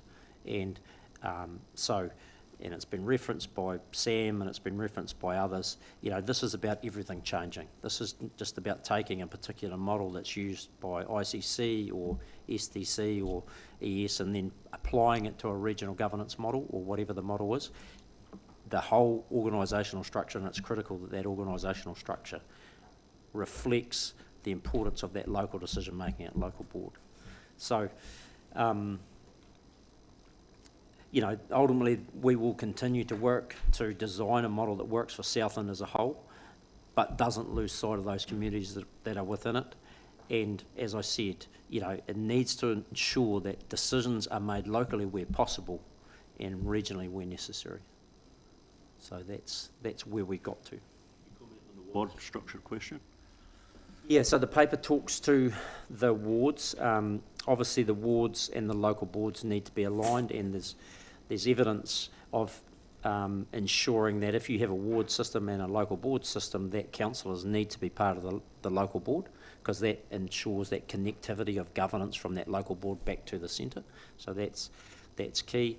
And the other important piece is the wards, you know, align to the catchment groups by and large. That enables the decisions within those catchments, because those rivers are important to those local communities, you know, to be as close as possible to the decision making, and then the overlay of the regulatory function, so you can get local voice through the wards and the local boards into that regulatory decision making process. And I think that's fundamental to our region. We are heavily dependent as a region on our rivers, and so, you know, that's critical that those wards do align with those catchment groups where possible. We have talked about a range of, I think, between 12 and 16 in terms of how many wards, and the reason for that, of course, is because there's quite strict rules actually about ward design, based on, you know, how many people you are able to have in a ward.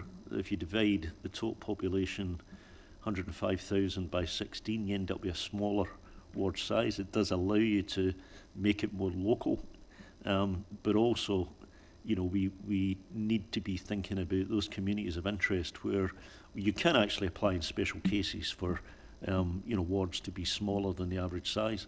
So, for example, Stewart Island's a classic example. You know, would Stewart Island be a ward, or would it be, you know, if you were not allowed to make a ward so small, you know, would it be part, for example, of the Bluff ward, right? I mean, it might be the way that you would do it.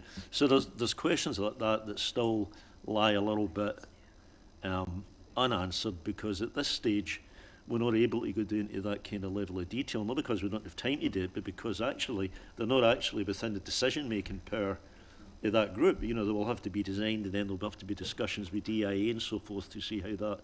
Is it the DIA, or is it the Commission that decide on ward? Given it'll be potentially bespoke legislation in relation to it, it'll probably be through the DIA, and we're not sure where the Commission will feature in that process at this stage. So there's work still to be done in that area, but the thing you never mentioned, I don't think, Grant, and I think it's critical to this, is that absolutely we would wish to have an equal number of rural and urban wards. Absolutely, yep. You know, so there was no question of one dominating the other, and then no doubt we'll get into a debate about whether, you know, Bluff is rural or urban, or, you know, I mean, there'll be that kind of debate, but anyway, you can only do what you can do. So, you know, it's really important work, and I think the intention is that, well, my hope would be that this would be work with the same group of people that would be able to continue through the process, through the course of, whether it's a Head Start or whether it's a local government commission process. There is a need, I think, for a group to continue to work in this area.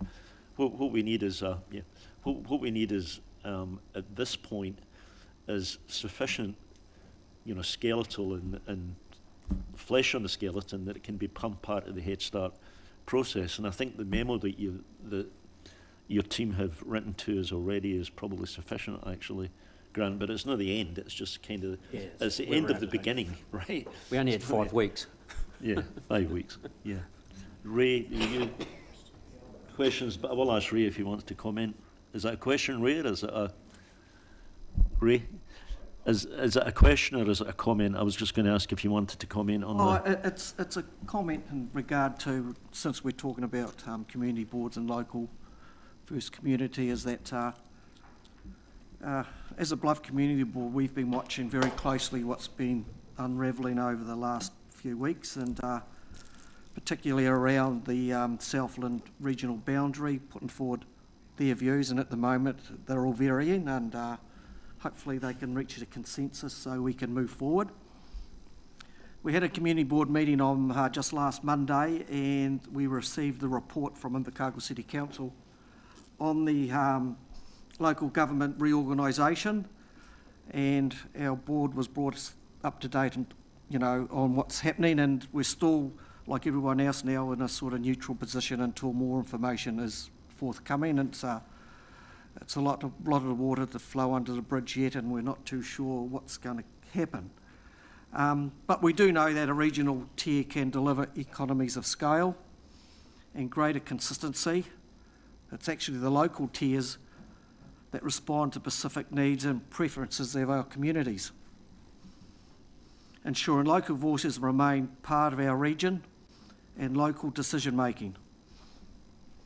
We've looked at that, and what we're saying is whatever the outcome, the Bluff Community Board want to preserve local representation and ensure communities continue to be heard. And it was interesting to listen to Grant about, local boards versus community boards, and I know we've been saying for quite a number of years now, because we have no delegated authority down in Bluff, that this may be the opportunity to, through local boards, to have a say in how Bluff goes, and because we're very passionate around that, and we see Bluff as a very, very important role to play within this whole scope because of the fact that it's our regional port, it's the gateway to Stewart Island, Oysterine, and even the tourists that come around to go to Stirling Point. So it's very important that community boards, and I would say it for the rest of the Southland as well, because Southland District Council is made up of community boards. Mutton birding. Yeah, that community boards have a say, and I no doubt they'll be watching very closely of how they're going to come out of this as well. Thank you. Ray, I'm sure you've read the difference between local boards and community boards. Local boards are far more powerful, actually. They get far more decision-making powers than community boards do, but also they are set up by statute so that you cannot just, the Central Council cannot just decide that they don't want you anymore, right? Because you're there by right. You've got powers and authorities which are written in statutes. So there's a lot of powers. The other thing I would say is that although there are rules around ward sizes and that sort of thing, so where can you have a ward councillor? I don't think there's any such rules about local boards. So you don't need to confuse the two, as far as I know. No, I'm getting people shaking their head. No, so you clearly could have a local board in Bluff, for example, and you could have a local board in Stewart Island if we decided to do that. Whether you can have two wards is a little bit more difficult, and therefore we've not really been clear in that point yet because we're not really quite sure. Ewan, I see I don't know if you want to ask a question or whether you want to make a comment, but I see you're... Probably make a comment, me and Tom. So to Ray's point, there's a I suppose understanding this Head Start process, so to the point that you actually get to, it's just a very broad proposal originally, but in behind that there's a whole body of work around developing what the proposal or what the options are and what it looks like. And part of that is actually about how we engage with our community and give them an understanding of the opportunities going forward. So I think that's a really big part of the next steps and behind once the structure's sorted or identified. Yeah. Councillor De Vries. Thank you, Your Worship. I have a couple of questions, so hopefully you can bear with me. So, Councillor Dermody, thanks for the work that you've done on that proposal and gathering the information and the rest of the group. Appreciate it. Do you know at this stage, you indicated that, local boards do like annual plans and must do those things. So we're kind of thinking that now we might be moving to a system where we have to then do 10 long-term plans that then all have to get audited, and then we just increase the layers of bureaucracy through that process? Sorry, that might be a better question Probably for clear. our officer. Yeah, it is. Yeah. Auckland has a good model for their board plans, so they have to be done in conjunction with Auckland Council long-term plan. So each board has a separate plan, but that is done in agreement with the Auckland Council. So the funding for the local boards comes through from the Auckland LTP. So each board would do a 3-year local board plan, but that's done in conjunction with the Auckland Council long-term plan, both of the local plan and the LTP. And so I guess just to follow on from that, so then, again, I appreciate we're in the nitty-gritty details, but then does the long-term plan get audited and take into consideration those board-level plans, or does each board get audited? So that we then... Only Auckland Council, as I understand it, only Auckland Council long-term plan that gets audited. Okay, good. So it's kind of reducing costs in that way. Yeah. And then my other question is around the water entities in there. Do you kind of foresee, or do we foresee that those would sit at that regional asset CCO type level, or at the lower level? I think the direction the committee took was that the Local Government Commission, in the review they did, they identified some key community services that need to be decided locally. And so if you refer to that, and I don't have that list in front of me, but that is documented by the Local Government Commission. So they are the functions that primarily would be given back to the local boards to make decision on. And so, yeah, that's how I'd answer that question. However, I think the important piece here, as we've talked about, is relationship and cooperation. And, it's not going to be a hub and spoke approach that the spokes actually don't work, because a bike doesn't work when the spokes don't work, right? So, and that's probably our tilt and challenge around the organisational structure. How you ensure those spokes work really strongly is the organisational structure has strong accountability to those local boards, if it's through planning, budgetary or decision making, so that they get the power that they need and the decisions get aligned with what the overall plan is. On personal view, Councillor De Vries, is that particularly in the case of water, where we decided to keep it in-house for ICC on its own, I think if we were looking at the region, I think it'd be very likely we would see it move into a CCO. I think that'd be very likely, and I think we would also need to look at some other functions and whether they might be better sit in a CCO. If you're sitting looking after a region bigger than Belgium, right, you don't want to be making small decisions. You want to be making the central regional decisions. So I can imagine it being a CCO in that respect. But another thing we got to be careful as we sort of go down and say, well, this is the high level design. What about the next level, and what about the next level, and what about questions like CCO? We've got to remember that they're not going to be ICC decisions. They're going to be a new entity decisions. They're going to be, if we move to the next phase, so let's suppose we had a head start that was approved, then we would need to get together. We have 2 years to put things in place. We need to get together with other councils and be thinking about that next level, and properly. It has to be everybody who'd be part of that, who'd be making those sort of decisions, rather than ICC sort of assuming arrogantly, that it could make them. So I think we just got to be very careful that we don't go too far down the cascade to getting to the point where we're, just assuming too much at this stage. Yeah, I absolutely appreciate that. I guess what's happening for me is I'm thinking that public assets get moved into a CCO. How is that still a public asset? Because the public, how do they get to have a say on a CCO that has an independent board? Well, I mean, the answer to that is unsatisfactory. The answer to that is you get to hire and fire the board. But you're right that commercial decisions made by that board become less visible to council and less able to be controlled by council. But that's how lines companies work, for example. It's how electricity Invercargill works, for example. We just accept that. Water's a little bit more, you know. So, I mean, let's do that. I mean, I'm not saying there's going to be a CCO for water. I'm saying we'd need to think about it, you know, in the case of water. Yep. Thank you. We have Chair McPhail. Just, hey, look, I really just want to thank the working group doing the work. This is really, really important stuff. Just in question, all parties agree, you know, when you're those principles that you're coming out. I'm just, obviously all councils are around the table there, because I'm really excited that we are finding some agreement in how the community needs to be represented.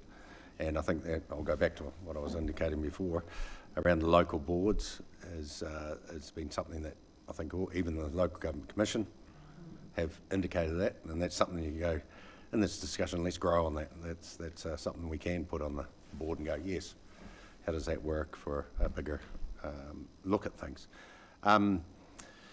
And just to give a quick example, last night I talked to someone who was really adamant, okay, I'll probably just say about hates councils, as we do get around in our province, and this was someone who was indicating, I don't want to be paying for a museum, I don't want to be paying for rugby park, and I just quickly told him, I said, well, what about you know, as a farmer, we have basically thousands of people that help us get our product, produce our product and get it to the port, get it to the markets, which brings the money back. I said, don't think about yourself, but all those people down that line, what are their children, what do they need in our community to want to come here and work? And I said, and all those little things make your business succeed. And we've got to get that connection. This is also the Invercargill City South, and we're all in here for the same thing. We want a thriving Southland. And it's amazing, he turned his attitude quite quickly. But I said, what about local boards? And he goes, what are they? And I said, well, that'll give you a budget. That'll deal with local things where you're saying, I want to have a say. And he started asking questions around that.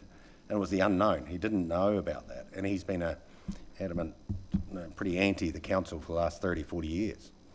So it's about getting this information out to the community. Understand there are ways of giving that representation and giving them, empowering them.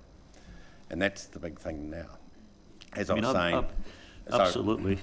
Getting that, if we do go ahead, so even if we don't even go through the Local Government Commission, but if we do have a head start, we've got a much shorter time frame. And the ability to engage with that farmer, right? And how do we do that so that we can talk about things like this is what a local board. I mean, I never knew what a difference between a local board and a community board until a fortnight ago. I never knew the difference. If I can add, Tom, is that it's saying we as leaders have to make a decision with not having been able to give. It's saying having confidence there are systems to be able to implement in the next 2 years.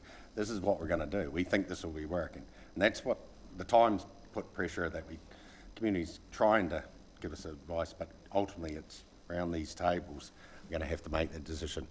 I've got a forest of hands going up actually, but I'll try my best. But Grant wants to make a comment on what you've said, Jeremy, before. Yeah, I think the important thing to reflect on is the construct of the group. You know, where I was the only city representative, although, you know, my day job is in the rural communities and I'm from the rural community, right? So I think the people reading the paper can take confidence that there's a very strong rural voice within what's in the paper.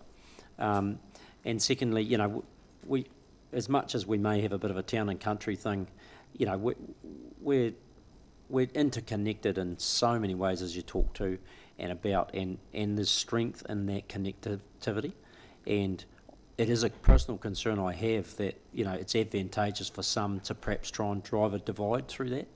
And I think we've got to challenge the thinking, if that's the way we're thinking, around, you know, we are much stronger together in so many ways, and we are absolutely interconnected, and we have to hold that as a really strong principle around wherever we head to. I just have a quick supplementary, sorry, in regards to, it's quite important, because I'm speaking from the rural side of things here for you, people around this table, is the Federated Farmers were doing their policy saying, and they are very much a provincial city, but when they're sitting in South, and we had people from, a representative from Mackenzie country saying, you know, they're concerned because they've got big cities, bigger numbers. But he said, South, and it was quite funny because he said, down here you're different. He was saying, he said, when you go out of your province and you join, you hunt like a pack. You know, South, and you all join, you're all one. And it was quite interesting. They were promoting a rural urban, but they were also indicating Southland's unique. And that adds, and I thought, well, that's quite, they're trying to go this way, but they're actually saying you're over here, and understanding how connectivity of the city.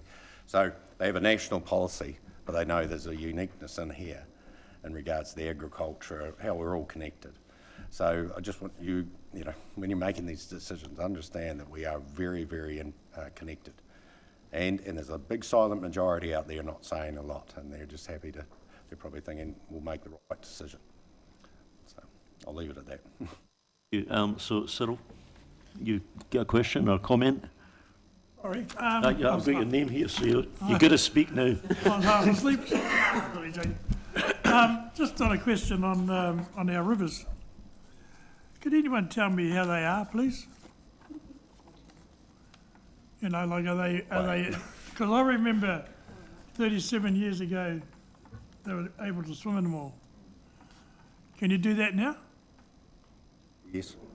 Because I prefer the ocean myself, but I mean that's getting bad.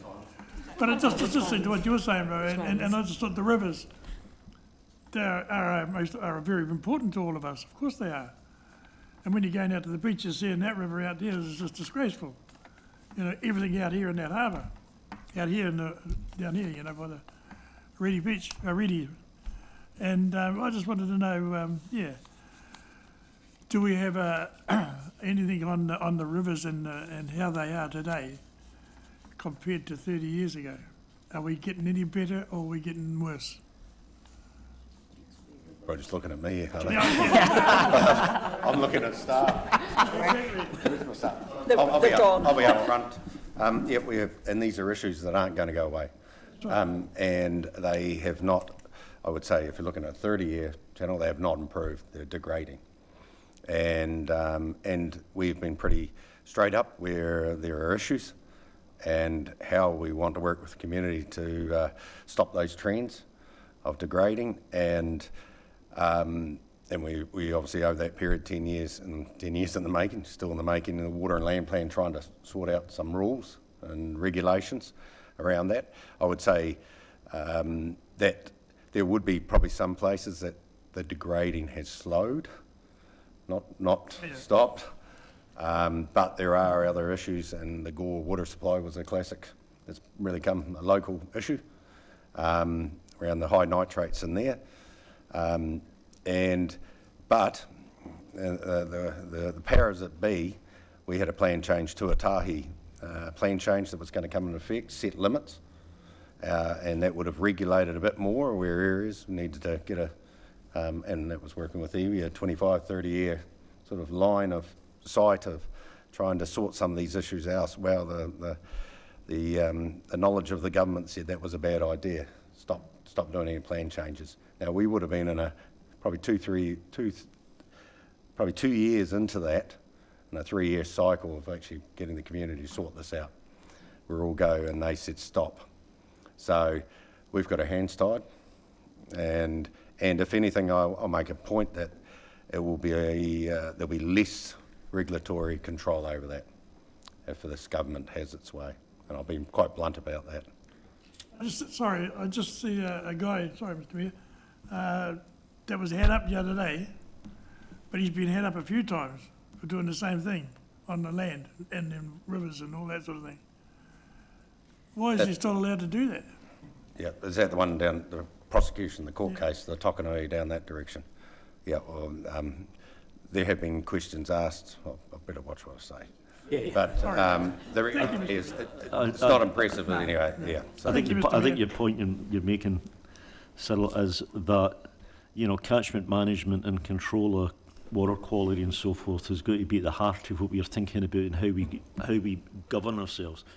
And the only thing that I would comment on is we have a relatively balkanised Southland at the moment, where there are 4 councils, you know, maybe they don't cross over, really too much crossover catchment lines, but certainly there might be, so you could argue there's some confusion about what a TA does and what the Environment Southland does.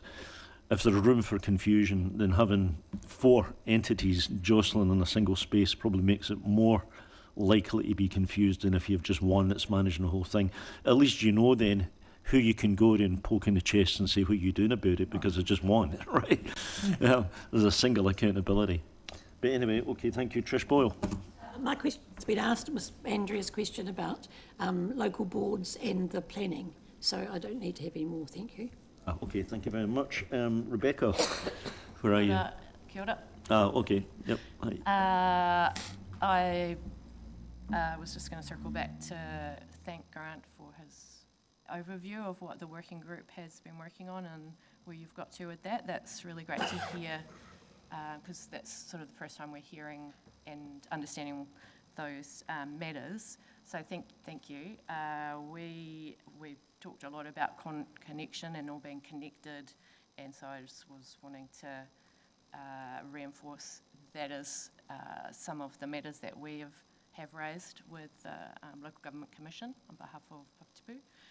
But we are very interested to understand a bit more of the thinking that's behind the spatial layout of local boards, what areas they would be covering, etc., and post today, if there is a decision to proceed with a various shaped proposal, we would like to invite the working group to come and talk to Papatipu at our meeting and just run through your thinking and enable some discussions to be had there.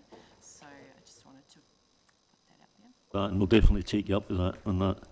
Thank you very much, Rebecca. Steve. Thanks, Chair. I was thinking about the cockapoo in the Wrightsbush Creek and the bombs off the Iron Bridge and the trout we would catch and eat. And I'm only 40. Anything I say today is probably going to be around process, to be honest, and I feel like we're really kind of in the weeds, and I understand that, but I'm still stuck on I guess, the process and my frustrations around this whole thing.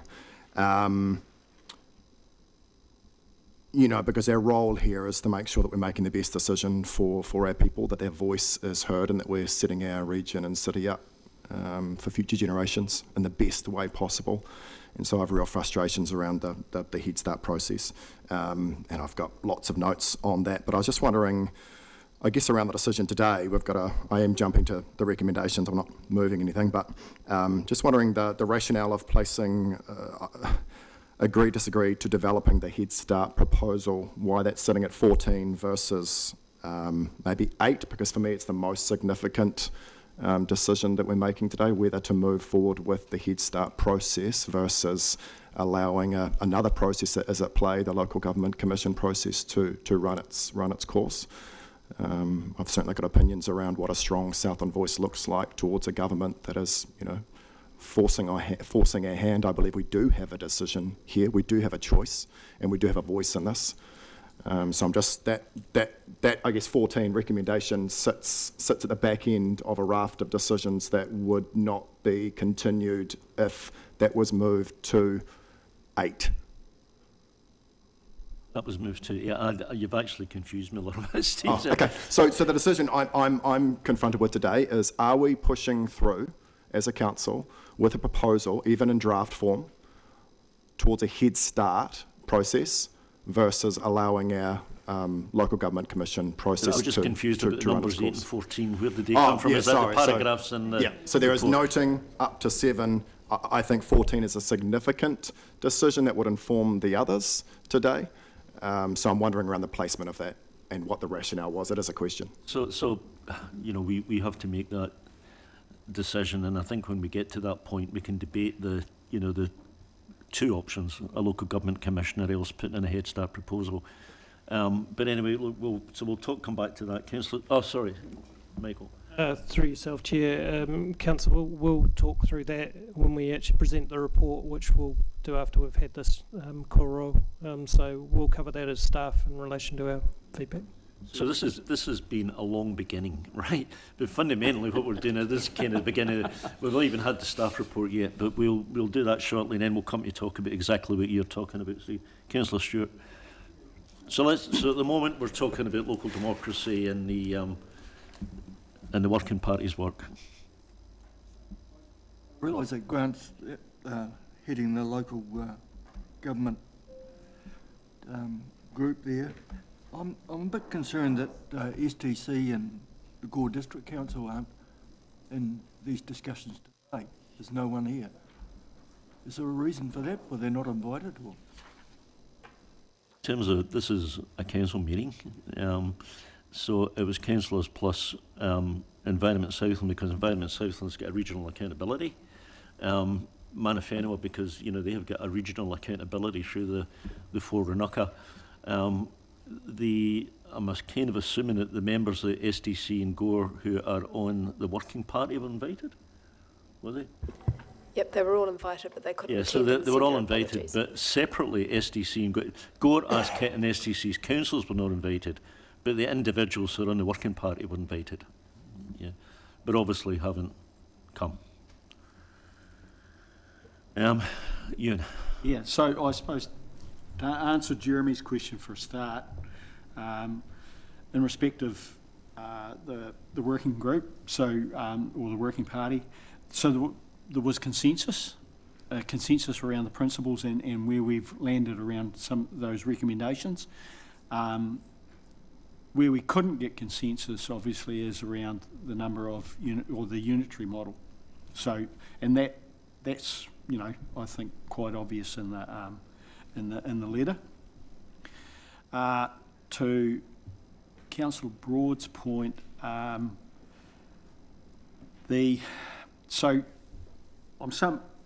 find myself somewhat biased, having spoken to, and I have a relation who was a councillor, and I've spoken to another councillor, or past councillor, who was part of the process in '89, and they couldn't get agreement around the table, so it went to a commissioner, and they both agreed individually that had they been, or they both agreed that they didn't get the best outcome for Southland through that process. So I think that's something to keep, and as I say, there's a degree of bias from my perspective, but it is something to keep in mind. Yeah.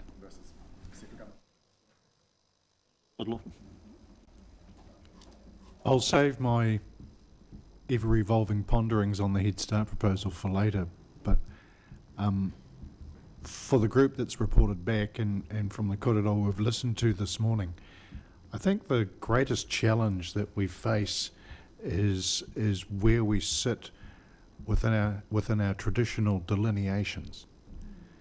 And to come up with the best outcome, we have to look past that, and I'm reflecting on what Fire Evelyn shared earlier on. As someone who grew up in Clutha, next to the Matau, it makes sense for that boundary. But then I think of the members of the assorted rugby clubs in that area who are very much aligned to the colours of blue and gold, and how they would feel about that changing to, maroon and gold is... Look, that's a little bit of an aside, but those are the sorts of things that we need to overcome. And even as decision makers, thinking about where we are and what the options are is challenging, because we only think of our existing boundaries. Make no mistake, if the lessons from 1989 weren't listened to, the government has a clear direction that they're tracking towards, and you've got to read the clues, which are ever evolving, as we found out earlier this week, as they continue to make them up as an election looms. But getting over those traditional delineations is a challenge. And Chair McFowle talked earlier on about the town versus country, the urban-rural divide. Well, there are divides everywhere, that we just, in the end, as decision makers, we get over. We talk about Tweed Street or the railway line, that north-south divide in Invercargill. Talk about Invercargill and Bluff. you know, the friendly rivalry that's always existed in there. And yet, Friday night, sorry. should go out on Saturday, and, you know, Sunday afternoon everybody comes together again because they're all a bit sore. But they do exist, but in the end we actually do hunt as one. Maybe it needs to be a bigger one, because I think the challenge that Te Runanga o Ngāi Tahu put in front of us with that takiwā-based approach is an interesting concept for the island to be looking at, and again challenges where we've been. Where are those centres of excellence going to be? What opportunities? If we're going to restructure, then it needs to be more than boundaries. You know, it needs to be the way that we do business. And watching the evolving legislation around planning and the natural environment, it's not looking good for the environment.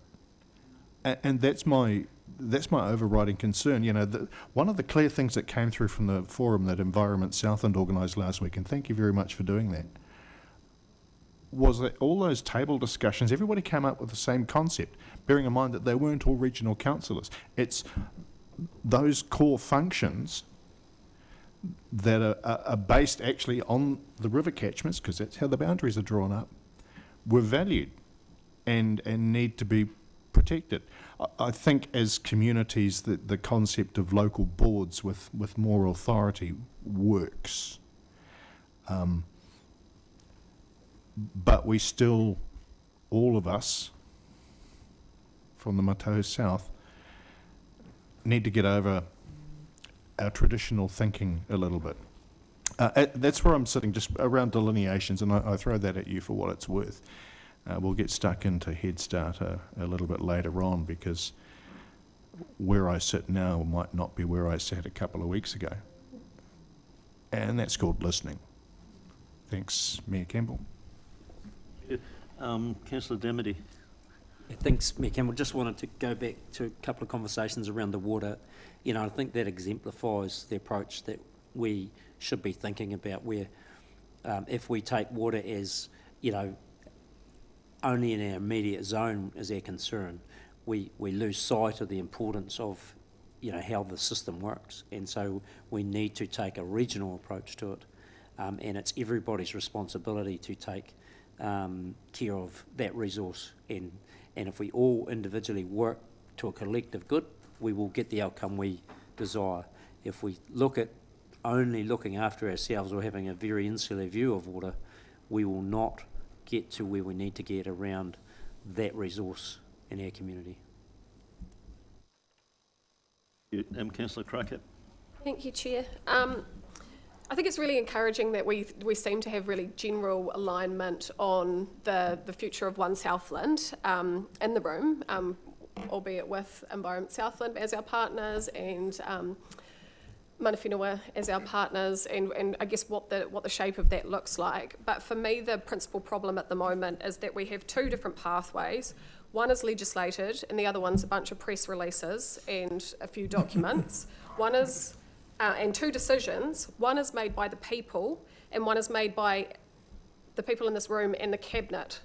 And I know which one of those I think I'm sort of leaning to at the moment.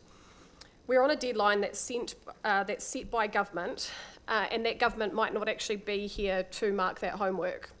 And we know that there's been an indication that unless there is a Head Start process, that no region would be potentially pushed through if there was to be a change of government.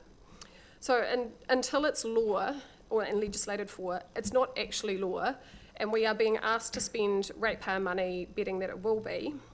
So what I want us to consider is that what currently applies to us is Council's ordinary law, and the decision-making obligations under Part 6 of the Local Government Act.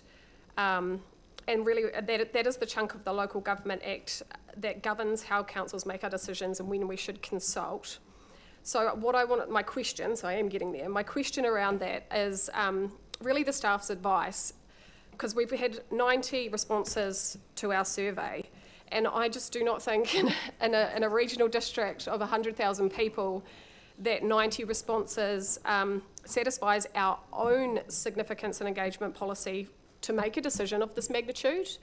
And so I guess I just wanted a bit of assurance. I'm on not going to how we allow the would go. question to staff at this point, because I think you've jumped ahead about 4 pages.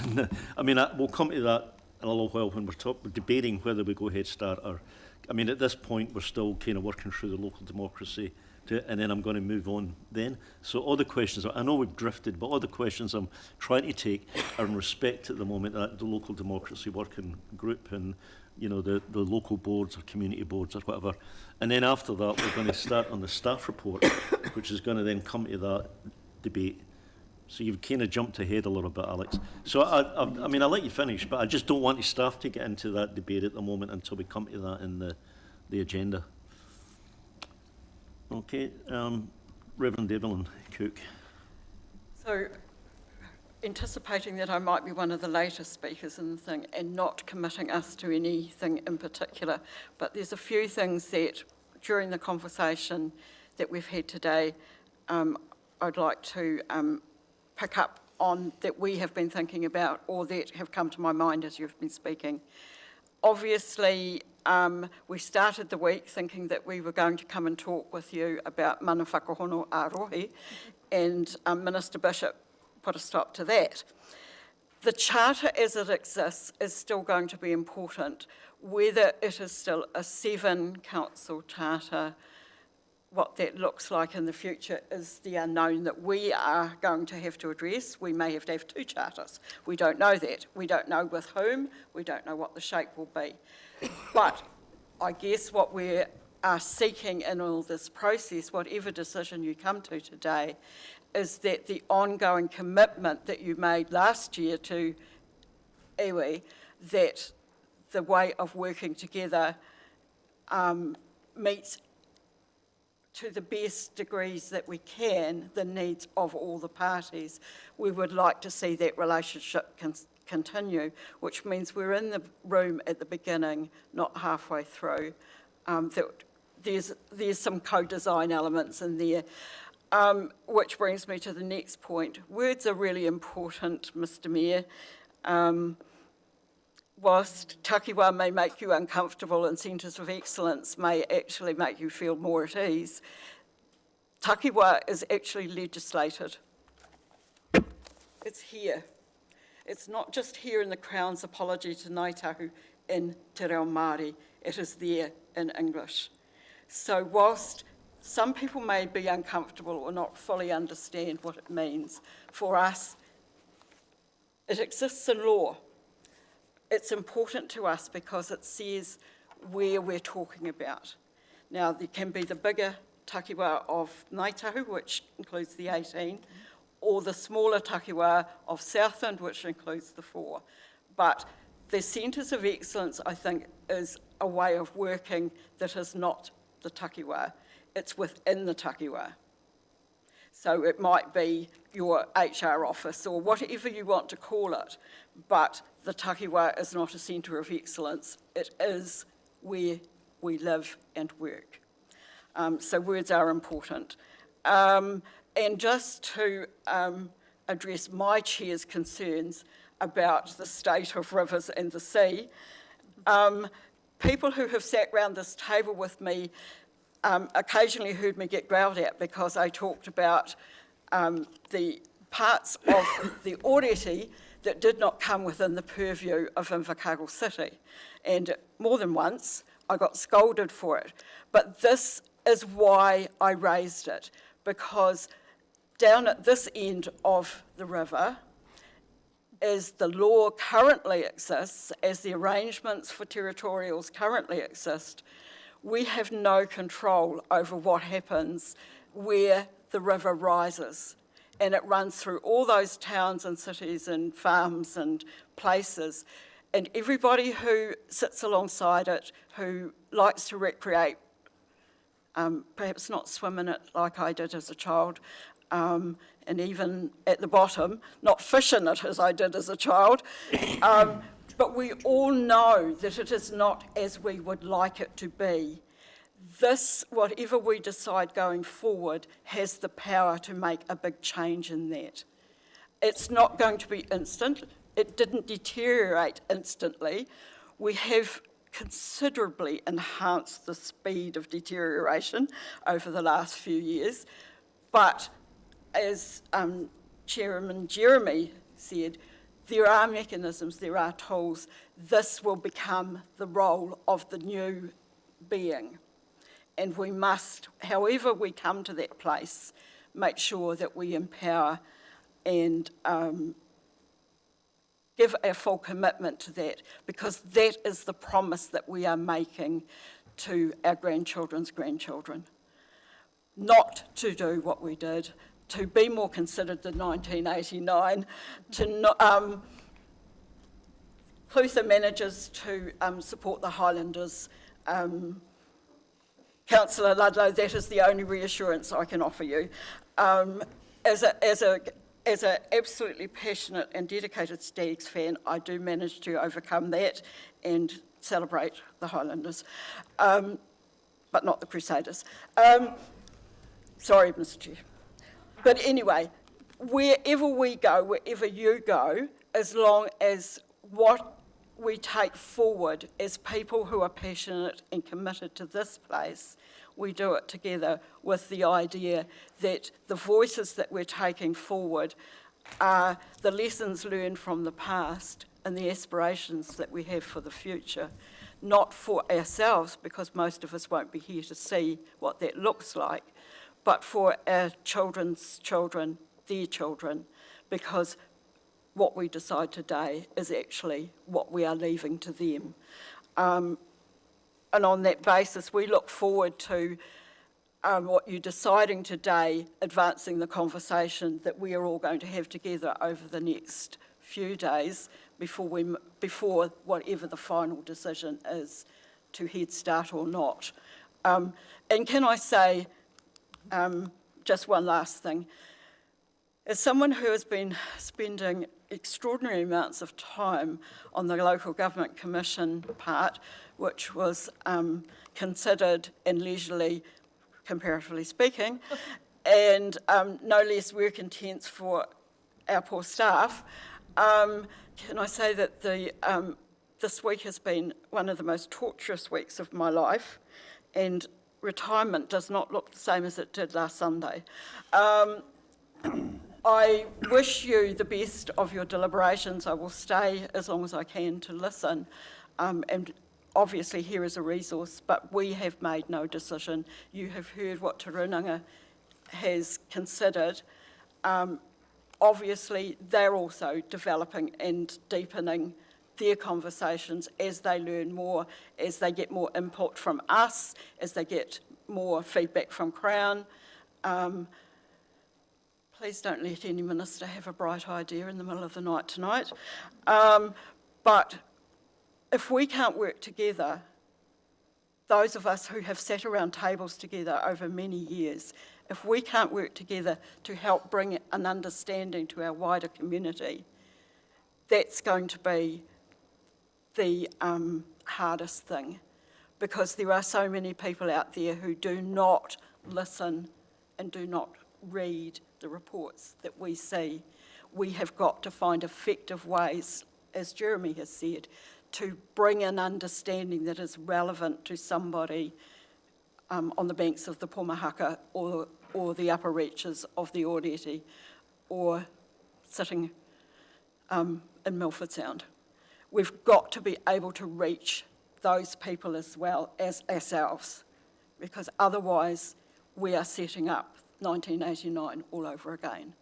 We will never reach everybody, but how united we are after this decision is taken, and how we go out, whether it was what our first choice was or not, we then have to get behind whatever it is that the majority say and make the best job of that we can, because it isn't just for today, it is for the future. Tuku mihi kia koutou, I whakaro mai kia mātou I tēnei rā. Ōreira, tēnā koutou katoa. Reverend. So I'll take one last question from Chair McPhail, and then we are going to move on. Yep, no, I was just trying to, I really appreciate what Evelyn is, and I'll give a quick summary where we're at. Really appreciate the one thing that I have learned in this last speedy process, which I think everybody agrees it's not a great process, is that we've been able to really bring to the fore our functions. Because often, and someone quoted us, if our functions work, nobody will notice. Nobody will get flooded. There won't be biosecurity incursions, and that's what we're about. And that's probably been a problem because people don't know what we're doing and the complexities of it. And I think people understand it's. And I know I've talked with Mayor Tom. He asked a question about the Oriti catchment. I said, you don't get flooded because it rains in the city. It's what the mountains are doing, and we've got to protect all the communities all the way down there. So that's where the understanding of how our functions work regionally. And also from the environmental side of things, well, we know the New River Estuary is not looking too good. And I don't think it's the responsibility of Invercargill City to clean that up. Again, what's happening up those catchments is important. So that these are regional issues to deal with, maybe a local problem, but they're regional issues.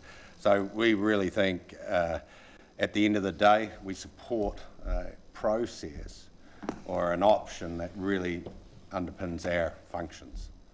And as we've clearly stated, which we'll leave copies of what we stated today. We will reconfirm that in public on our principles and our priorities in the future, or it can be done online. We have got copies today, if need be. Our functions are critical, and whatever structure it has to, if that can be protected into whatever process goes, we would back that. So thank you for the opportunity. You've got a big decision to make. Good luck. So we are, thank you very much. So we're 15 minutes away from lunch. What I'd actually like to do is have staff do the report, but only take it up to the recommendations, and then when we come back from lunch, we'll work through the recommendations one at a time. But if staff would like to make some general comments about the report before we break from lunch, then we'll do that then.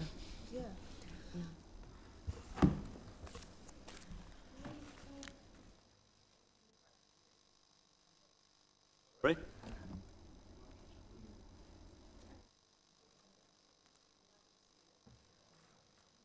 So why do you want to do that? I just think it gives us time to separate the two activities that we've done. We've had really good, robust discussion today. And yeah, it just helps us get settled, not try and move things in order to meet lunch. So I understood that lunch wasn't coming till 12:30, but I misunderstood. So it's here now? Okay then, so that's fine. So we'll come back at 12:30, and we'll get back again, okay? And it'll be the staff report at that point.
Yeah, rose between the thorns. I don't know. Okay, welcome back, everybody. We are moving now to the staff report, and following that, we will work through the recommendations one at a time, and we can debate those as we go. But Rhiannon, the floor is yours. Thank you, Mayor. I will take the report as read and not go over a lot of the detail. Importantly, all of the attachments contain very rich and important advice from our mana whenua partners from the Local Government Commission around the Head Start proposal from central government, the structure rather, and also from Ngāi Tahu Ki Murihiku. So I'm not going to go into the detail. Instead, I'll focus more on process because I think that would be more useful to you in your decision making. I think, first of all, it's very important to recognise that the Local Government Commission process is the statutory process and will continue irrespective of the decision that Council makes whether to continue to participate in Head Start or not. In a way, the fact there are these two parallel processes does create confusion and complexity, which you can see in the submissions shared from the public, but also does give the Southern region the benefit of having had the chance to think in depth about these matters, to have the advice of the Local Government Commission and also crucially of Te Ao Marama in terms of the advice that they have provided through that process. I think it's been touched on in the earlier discussion, and it's clear to everyone that the timeframes and the non-statutory nature of the Head Start process creates some challenges and complexity in terms of being able to provide a considered response. I think, therefore, when considering all of the information in the report, it's important to consider the opportunities and the risks in terms of that the process presents.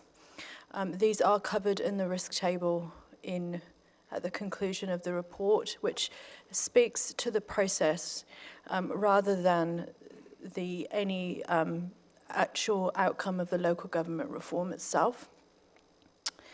There is, because of the multiple processes going on, and of course the central government election, which may again introduce further changes, it's not clear exactly what outcome will come from any pathway. It is a bit of a decision tree in front of you all today in terms of considering what the potential outcomes might be. And so hopefully that risk table does just help in consideration of some of those factors. The Local Government Commission in their process have been clear that it is a statutory process that operates within the current statutory environment.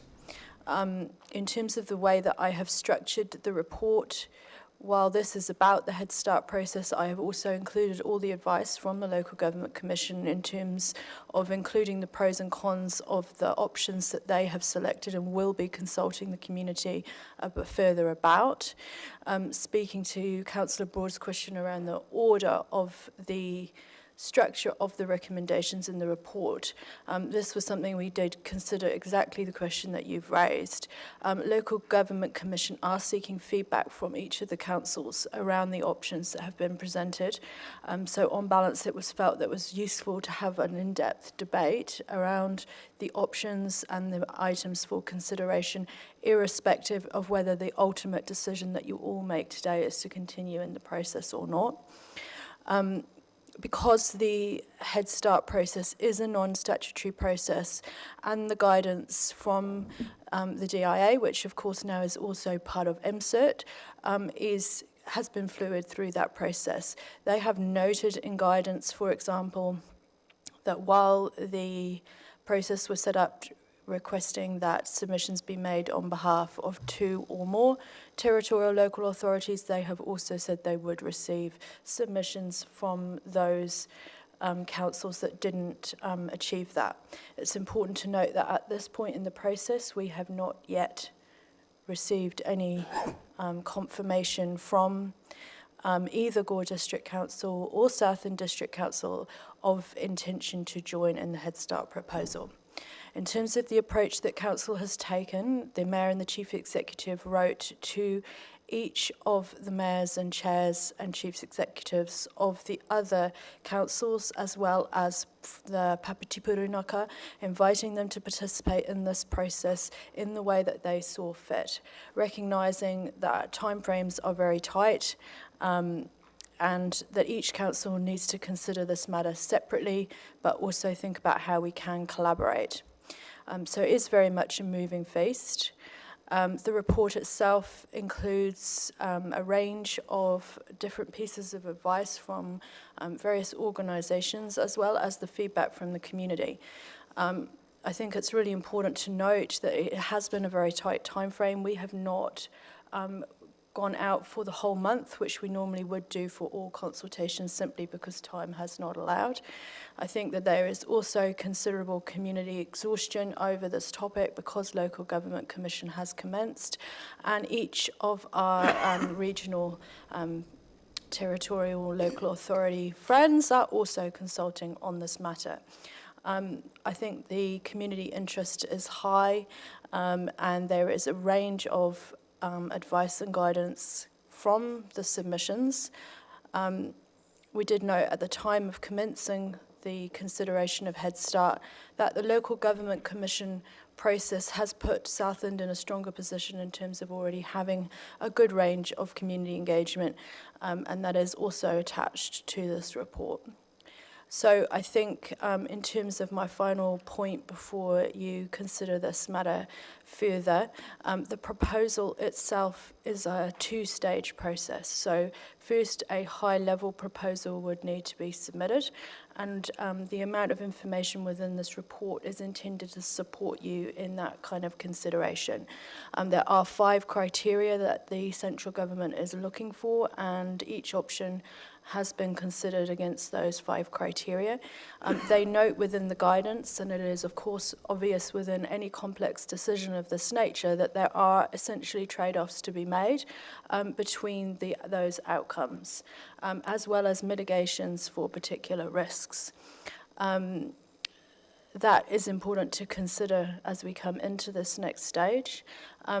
Given that much of the discussion in the community and between governance colleagues has been around how to maintain the local voice, there is more detailed guidance on those matters for that reason, and that has been included within the recommendations itself. So I think in closing and considering whether to continue within Head Start, the last recommendation in the report is almost a starting point, and I think you could consider further items of condition that you might like to include should you wish to proceed. So on that, Mayor, that's probably the points that I thought might be useful to make, and I'm happy to take questions. I think we will take questions, and maybe questions of process in particular. What I would like to do, once we've done that, is work through these one at a time so that we've got a kind of, sensible cascade of questions. And when we get to the question of, do we put in a Head Start or not, then, there are obviously going to be substantial amount of debate around that. But I would rather have that at that point, ideally. So can I suggest that maybe questions to Rhiannon on process at this stage? No, I don't see any. So in that case, what I will do then is work through the recommendations. The first 7 are essentially for noting the information that's in the report. So I think we'll take all those at the same time, and moved by Councillor Demery, seconded by Councillor Bond. Any discussion about numbers 1 to 7? And if not, bearing in mind that we are now back into standing order, so it's only councillors who are voting here. All those in favour say aye. Aye. Against? Carried. Thank you.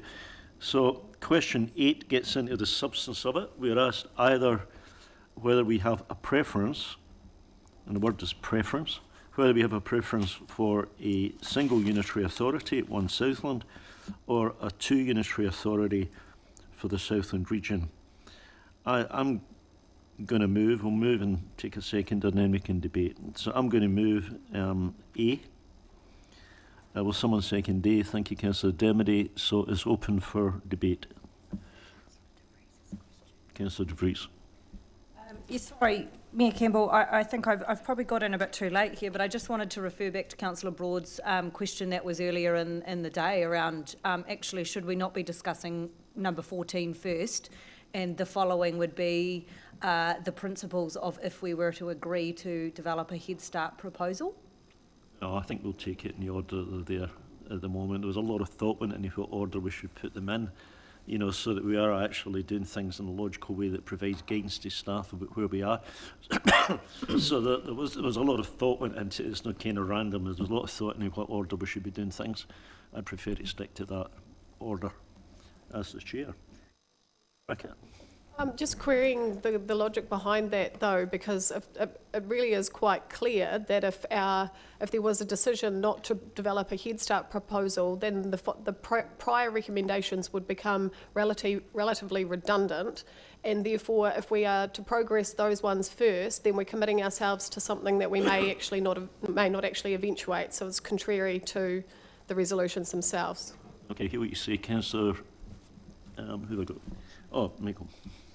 Through yourself, Chair, I'd like to remind Council of what was said in relation to the staff briefing, in relation to the fact we need to give an indication to the Local Government Commission regardless. And that's why we're going through those components of the process, so we can actually fulfil that obligation as well as part of the process. So we do need to set a preference in relation to the two options of Local Government Commission. It is fortuitous that both our options do align. That's probably no coincidence in relation to that, but we do need to give a preference at some stage to the Commission.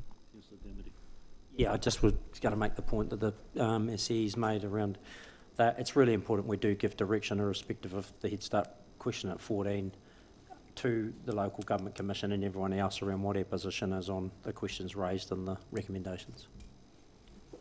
So we have a move on a seconder for 8A. So I will put it to the vote. All those in favour say aye.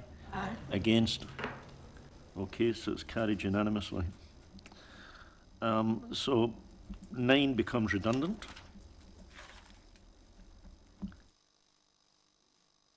10 is indicate preference for the electoral structure, that either it is ward-based, based on freshwater management units, and Invercargill City and Urban Gore, or at large. So basically, are we supportive of a ward-based system or an at-large based system, bearing in mind that we are now specifically talking about One Southland because we just resolved that before. So was that a question, or are we moving it? No, it's not a question. I'm prepared to move that we go to a wards-based system.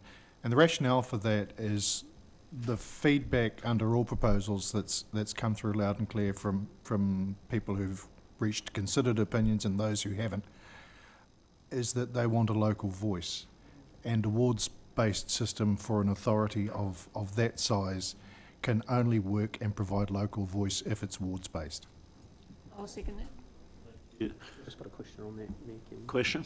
Yep. Yeah, just want to clarify. So if Invercargill City with the ward system would be one ward, or are we not at that point yet? Well, we're not at that point, but normally when we've discussed this, it's been one ward of 6 or 7 people. You still call it a ward, but it's just you've got more than one person in it.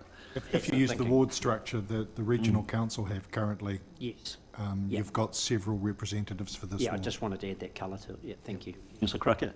Just for clarity's sake too, for anybody watching, under the ward system, the local board structure would still exist? Yep. Absolutely. So the two separate concepts that you try to dovetail if you can, in as much as ideally you'd want boards, you'd want local boards to kind of coincide with the ward structure, but they may not because of the size and the scale. But you're absolutely right. So, Councillor De Vries. Thank you, Your Worship. I just want to seek clarity as well. The wards based on the freshwater management units, how much leeway would that give us to design something that is adequate, that suits Whakiura being completely separate? If we were to agree on to move ahead with awards based on those freshwater management units, do we have the ability to make slight tweaks, keeping the 5 river catchments in place, or are we definitively deciding on what that structure looks like today? We're not. I mean, if you look at the next two, where we're agreeing or disagreeing on the equal number between Invercargill and Ure wards, and then under 12 we are noting that it might be between 12 and 16, and the reason there is that range is because you do have to figure out how you can, for example, have Rakiura appropriately represented. So you cannot quite do it at this stage because Rakiura as a ward kind of breaks all the rules, but you can actually get around the rules, but you cannot just assume it at this point. So there's I'm trying to remember what your original question is. You're certainly not excluding, by describing it as freshwater management, you're certainly not excluding the possibility of Rakiura being a ward. I would personally favour it if that's helpful to you. Yeah. Well, just if we notice that there is a distinct community that needs to have distinct representation, that we can generally softly tweak the edges. And it might just be worth, because there'll be people in this room, I'm sure, and there'll certainly be people at home who've got no idea this thing about how wards work and, the rules of the game around them. I'll have a go at it, and then staff can correct me, right? So, and you can correct me if I get it wrong, but my understanding is that you take the population, so it's 105,000. If you divide it by 12, then you get whatever that number is, 8,500. Wards should ideally be between plus or minus 10% of 8,500. Now, as soon as you say that, that immediately kind of gets you some problems, because if you're thinking of the Y out or something, it's pretty difficult to get that, and it's pretty difficult to get Rakiura into that. Now, you are allowed to, I think you can apply to have special cases. So if you follow the system I just described, you end up with sort of 12 councillors, right, or 12 councillors. But once you start applying special cases, like Rakiura, for example, or maybe the lower Waiau, once you start applying this, then suddenly you find that you're increasing the number of councillors to make it work. So that's why it's sort of 12 to 16 is the number that's quoted rather than a definitive number. The smaller the number you make it, the more people you've got to have in a ward before it can be a ward. So suppose you'd made it 8, then suddenly you've got 12,000, right? And it means that you've really only got 3 or 4 that actually fit that. Thank you, Chair, very well described. The only thing I would add is the overlay in relation to considering the wards versus the local boards, and what would better serve in relation to a place like Rakiura, or would it be better to have a local board rather than a ward? But the ward is the councillor representative component that would sit across that area where the powers, etc., would come through a local board situation. So I just want to highlight that uniqueness can be worked through in relation to that, and we still need to fine-tune and do that if we go down a proposal approach. But it's really easy to get to 12. I mean, that's very easy to get to, because you've got Gore, Matara, Bluff, Winton, Riverton, Tianau, and then you double that and you get to 12. So then you've got, well, what about Rakiura and what about that? So that's why there's got to be a range. Chair McPhail, you had a point. Pardon? Are we allowed to speak? Of course you are. Yeah, no, it's so cool. I just realised you're back to standing orders. You just described what we have to do every time, and we have, and just to give you an example, we've got Tiana, that is, it goes, and but you prove the communities of interest, the uniqueness and all that, and it can get, just to give you a really good, and the closest ward in South, and to understand the dynamics, is actually where the Eastern Dome, which is from Lebryden Hill to Kingston, and there's 2 people represent that area. and that is almost on the dot within a few people of the electoral. So that just gives you a scope of, you know, it's 9,000, a bit over 9,000 for a 12 electoral. So again, you can work around those things, and it's really important to bring that community of uniqueness. Southland has those uniqueness. One last question. We've already got a move on a second for that, I think. So one last question, and Grant, you were... Oh, it was more just a point that adds to that there is also a process of division within those wards where you can allocate, and it works, for example, in the Lumsden ward, where the division enables voice to be heard in smaller communities that wouldn't be represented by population alone. So there are mechanisms available to ensure, and the work group, you know, spent some time understanding that, how you get that representation and voice, and there are mechanisms available to that, so absolutely. So we did a move on second for number 10, don't we? I've lost the place a little bit. So anyway, so number 10 was either wards or at large. We moved and seconded that it would be ward-based. So all those in favour say aye. Aye. Against? Carried unanimously, thank you. And then number 11, agree or disagree in the principle of equal number of councillors elected between Invercargill and rural wards. And I'm going to move that we agree on the principle of equal number of councillors. Will someone second that? Thank you, Councillor Stewart. Discussion or questions or discussion? Yep. Look, and I know that this process is probably complicated by the recent decisions of central government, but I think that only considering Invercargill and rural wards, I would like to consider how Māori representation is also included into that principle. So, it's a subject that, let's be honest, we have not fully. Question is whether we would have or whether we would look to have Mana Whenua representatives and vote, which, you know, is unfortunate, or whether we would have some other model. It's really a representation, it's really part of the representation review, and it really sort of comes next.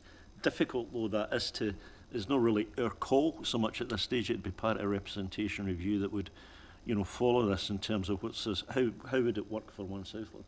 Comment, Michael? Through yourself, Chair, I just want to highlight to the Council that as part of the representation review process, a paper will be coming to this Council in August associated to that, and that very issue will be on the table in relation to it and how that representation would be reflected. The process that's within here, it doesn't actually limit in relation to those options. Remember, if you end up with a Head Start process, you can write some legislation to amend what that representation is in relation to those councillors. But from perspective of just giving the scale and the numbers, that's what this recommendation is looking at. But I think what you're suggesting, I don't want to put words in your mouth, Councillor De Vries, but I think what you're suggesting is that there might be some additional words there that would provide some, you know, protection. So, for example, you could say there's equal number of councillors between the two, not including, you know, a Maori ward, for example. You know, if that would give you comfort, we could say that. At the moment, it's kind of understood in the way it's written. Yeah, and I think you're right. It's not that I'm opposed to Invercargill and rural wards. I just want to ensure that we're moving forward in a way that does protect the existing relationships that we are fortunate to have at this council, and as Jeremy has talked about it, Chair McPhail has talked about it at his council, and at the other council tables, and we've been very fortunate today to have Mana Whenua and Runaka in the room with us, and it's been really robust and great discussions. I want to be able to see how that's protected going forward, and I want to be able to just respond to you, Michael, is you talked about the paper coming forward around the representation review, and is that about that process in general, or is that about how the outcome of that ties into the future decisions that will be made on local government amalgamations? through yourself, Chair, that's part of the standard process in relation to the representation review. I say standard process under the current legislation. So that is what that report will be targeted at. It will be challenging to look at it from a different lens in relation that we'll need to keep the two in a separate focus. So we can look at it as part of any Head Start process component, should it be direction, but we do need to follow the representation review process at the same time. I think we did say when we talked about this a few months ago, and Michael Morris was very keen to get it started, as quickly as he possibly could. And through discussion, we agreed that, well, look, if we may have some additional information by September, then it might be such as us having put in a head start and government having approved it. So you then can kind of say, well, I don't know quite what that would mean for the representation review, but you could take that into account. But it's two separate processes, really, isn't it? You've got a representation review that we're required to do under statute for our existing situation. And I think the question, not paraphrasing what you're saying, but I think what the question is, well, at what point would a representation review be done for One Southland? If it was approved in principle, would we then be doing a representation review for One Southland? And it wouldn't be us, it would have to be a combination of the councils. Rhiannon. Just a process point for this paper, putting aside representation review. The guidance that you'll note from Te Ao Marama is quite detailed and has been through the Local Government Commission process. They haven't yet provided advice on particular representation restrictions, which is why this paper doesn't have advice on that matter. Again, it does create timeframe issues for any Head Start proposal, but as the Mayor said earlier, we would absolutely want to seek co-authorship on any section relating to the relationship with iwi, should a Head Start proposal go forward. So you might wish to add that to 14 when you get to that point. Okay, I'm comfortable with those answers. I do think it's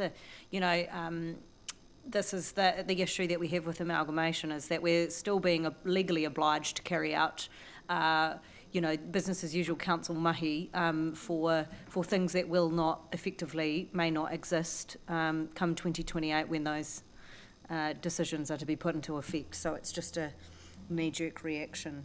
It may be, though, that, for example, the question of Maori Ward is a good one, because it might be that a decision even taken at the city level with respect to Maori Ward would, and is going to be heavily weighted by Mana Whenua's view on it, would probably have the same carriage then when you talked about it at regional level. So it might be helpful in that respect. The big change has been that, Mana Whenua representatives invited onto council and participating in debate can no longer vote, which may and may not change Mana Whenua's view about whether a Maori Ward would be more appropriate for them. But I think that's a future discussion, which we're open to. So somebody else had their hand up. Was it you, Jim? Yeah, just to clarify, obviously that's Mana Whenua to decide where they want to be involved. And we obviously, through the regional council, went through that process, and at that stage, and I'm not speaking on behalf of Mana Whenua, it was where the work was done and within the committee, appropriate where they wanted to be involved, not necessarily around the council table. Now that may.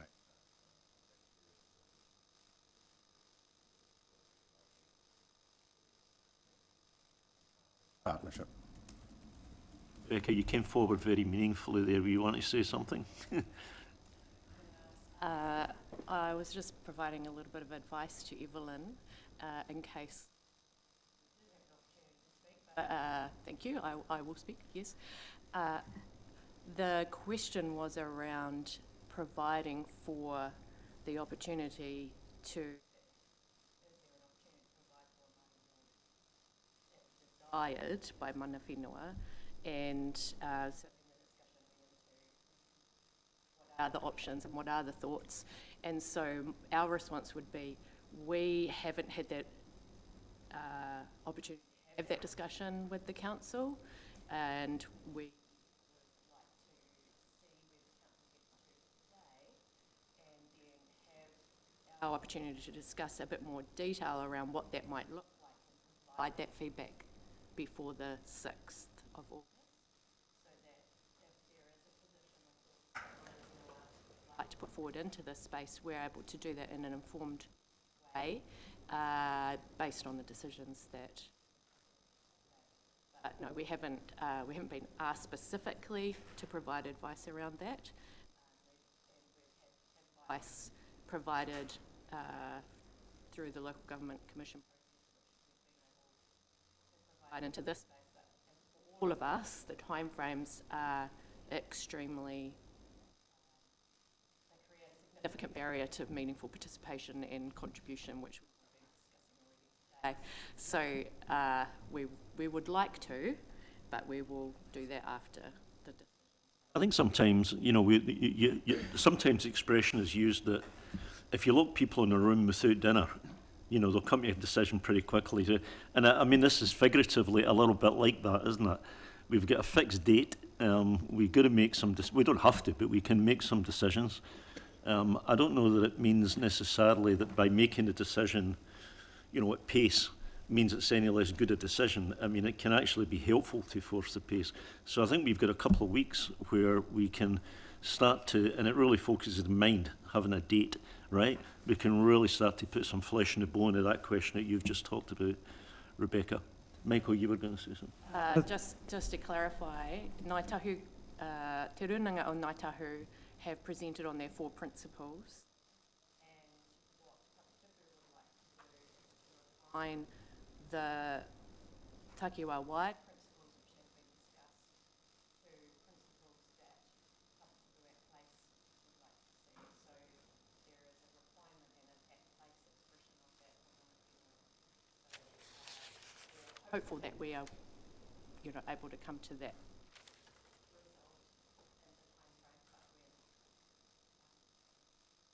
Thank you. Michael. Through yourself, Chair, not only is it highly desired to have it as part of the Head Start process in relation to, if you sign it off, it's also a requirement in relation to the Head Start process to have a chapter about how we will respond effectively in relation to participation with iwi, how that's reflected within the Head Start process. So that is part of the work that would need to be undertaken over the next 2 weeks to indicate an intention within the proposal. It doesn't have to be finalised and completely fleshed out by the time you put forward a proposal, but we do need to indicate strongly what our intention is by the time we put a proposal in, should you approve one. I think it allows you to put a stake in the ground, doesn't it? You know, hopefully quite pithily, a stake in the ground, but this is the way we want to work together, which is, you know, difficult to extinguish by the minister waking up one morning and changing his mind, because you get it in the Head Start, it's been approved, you know, and it's not as easy to change it as just him, you know. We're on TV, aren't we? So I should say. Okay. Thank you. So we have a move and a seconder for agreeing on the principle of equal number of councillors elected between Invercargill and rural wards. All those in favour say aye. Against, carried. Thank you.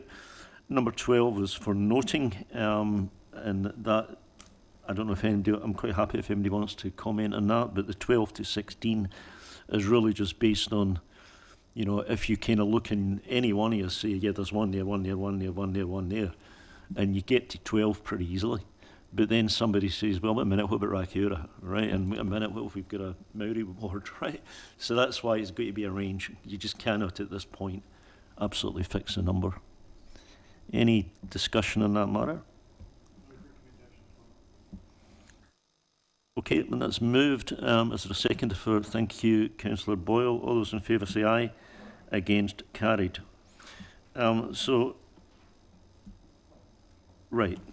So, number 13 is agree or disagree that the proposal should include local boards rather than community boards in line with the Local Government Commission position. So both the Local Government Commission and independently the Local Democracy Enhancement Working Party are recommending that we should move to local boards.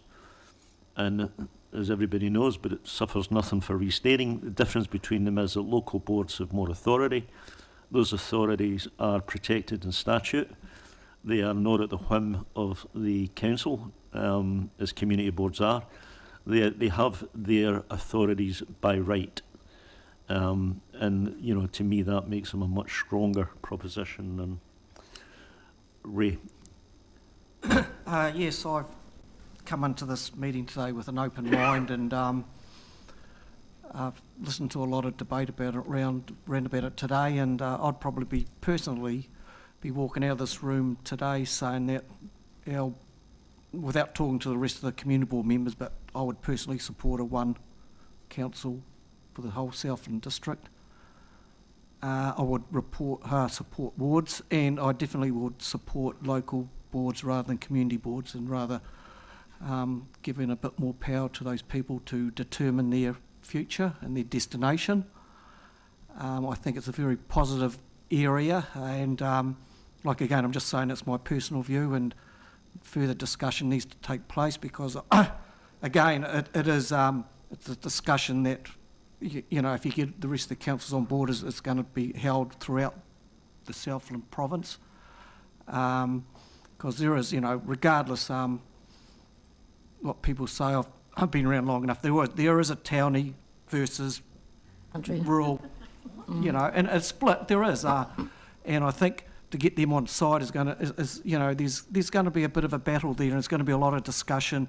I think it's best for the province at Southland at large, but there's still, you know, they have a lot of concerns. You know, we live in a confined area.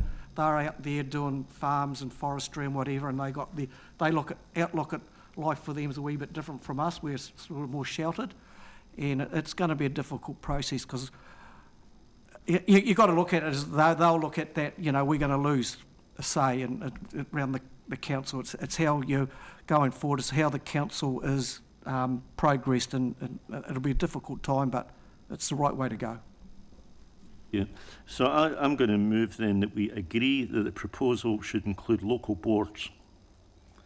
Will someone second that? Thank you, Councillor Dermody.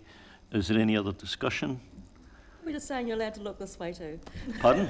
We were just saying you're allowed to look this side of the I table know, but too. well, you'll find I always do that. If you want me to take you as a set, always sit in that side of the room. I've got a natural. I used to play left fullback, which meant I could only ever kick the ball that way. And you're quite right, actually, Ria. Okay. Anyway, so we've got to move on a seconder. Put up the front. And now you've made me lose my place. So is there any discussion around that point? All those in favour say aye. Aye. Against, carried. Thank you. So we've got local boards. So number 14, we get to the nitty-gritty. So this is that either we agree or disagree to develop a Head Start proposal ahead of the final decision on whether to submit, scheduled for 6th of August. So what we are saying, if we agree to that, is that we are asking staff to go away and to prepare that Head Start document. We are not approving that it should be submitted. That would be a decision that would be taken on the 6th of August, depending on the level of support which has come since then. And that support might be in the form of, you know, Gore District Council, or it might be Environment Southland, or it might be Naitahu, or hopefully it's and all of these things, by the way, not or, but it might be the Chamber of Commerce. It may be a whole range of stakeholders who collectively we can say, you know, are representative of the voice of the community, because whatever way we cut this, we cannot go to referendum, and we cannot go to a poll. If we follow this process, we've got to follow a judgment advised by the level of support that we see in the community. But what this question asks is not whether we put them in at this stage. The question it asks is whether we want to ask staff to develop that, and also, I guess, ask staff to invite those stakeholders to submit letters of support. So a letter, and under this I would expect a question or a proposed letter of support would go to various stakeholders asking if they would be prepared to sign that. So that's a question that's being asked. I will open it to. No, I'll tell you what. I'm going to move that we agree, and then it can be debated and we can vote. So I'm going to move that we agree to develop a Head Start proposal ahead of the final decision. In fact, I won't read all of the words, but in accordance with number 14. And is there a seconder? Thank you, Councillor Demery. So I open it to debate. Oh, Councillor Ludlow, sorry. Thanks, Mayor Campbell. As promised earlier, Sorry, say that again, Dan. as promised earlier, here's the Right. ever-evolving stream of consciousness that comes with the processes that we're going through. Because if you asked me a couple of weeks ago, where do I stand, I'd have said, let's just trust the process, because I love it. And the process that we're involved in with the Local Government Commission, and we're down to 2 options with that. But then there's the experience that comes with time. And the clear and obvious, though very, very hard to stomach, what feels like bullying from central government pre-election towards a Head Start. That's a personal view. And I have really struggled with that because we don't know where the chips will fall. But governments will do what governments want to do. And we've seen that before. We saw it in 1989 for those councillors that thought, no, we're fine. The Local Government Commission came up with new boundaries. We saw that back in the 80s when there was an application to build a high dam at Clyde, and the High Court ruled, no, you can't. So the government changed the law. And that's what governments do. They have a focus, and it's about making sure that we have the best range of options for whatever's coming next post-November. I still prefer the Local Government Commission process because it gives opportunity for a more considered decision to be made and for a whole lot more feedback and input from members of the public, which the Head Start doesn't really give. But the context that I find myself supporting the motion is that all we're doing is giving ourselves another option. And if that's where whichever government decides to start shifting things, that we are more prepared for it. And essentially, what we're looking at isn't hugely dissimilar to what sits in the LGC process. It's just this offensively short time period in which our staff have to put together sufficient information for us to make a decision. But it's just giving ourselves that option at the moment. And that's why I shifted from now I don't support Head Start to now, because with the information that we know, and it's hugely limited, we don't know what backstop looks like. And supporting going into a Head Start process at this point protects us against what I think could be potentially a hideous scenario, because I don't think that backstop's going to offer the same positive options that a Head Start could. And again, I still prefer the LGC process. But at this stage, should we prepare a paper and look at progressing it? Yes. It's still not a final decision, but it's the next step that puts us in the best position to protect for the future. I spoke earlier about delineation and where boundaries sit, and Councillor De Vries raised the very pertinent issue of mana whenua representation or Māori ward. And these are all things that we've got to come, and there's so much more that has yet to come in a very short time frame. But those are the cards that we've been dealt, and we've got to be in the best position given those cards. It's just we're playing 2 hands. So Thanks for indulging me, Your Worship. That's good. That's the reason that I've shifted from where I sat to where I am today. And between now and when a paper's prepared, I might shift again, because that's actually what having an open mind and decision making is all about. I don't know, but with where we are today, it's just a good option that makes sense for us. Thank you. Well, I think what I would say, I mean, by the time we get to the 6th of August, there's 2 additional pieces of information. One is that you've actually got the document, you know what you're signing up to, which we don't have at the moment. And the other is, you know, the level of support that we've got from the community. And that, you know, I think, so that's a huge additional information, I think, at that point. So you might well change your mind, and I might change my mind, because when we get to see what it looks like, it might be we say, yeah, nah, you know. So we do have that opportunity. Councillor Crackett. Oh, am I up next? Goodness, that was quick. Look, I think it's really clear that we have alignment from everyone that's spoken today around what an outcome looks like. But for me, it's actually around what that road is to get that outcome. And that outcome that we want, in my opinion, needs to come with democratic legitimacy. So I want to explain my reasons why. Fundamentally, and I spoke about this before, until this legislation, proposed legislation, becomes law, we are actually just hedging bets. Any Head Start process erodes that democratic legitimacy that our entire foundation of democracy has been built on. Another point that I wanted to raise is that we have been, and no disrespect to Environment Southland or our CFOs collectively that have worked on this, but we are being asked to trust numbers that we can't yet stand behind.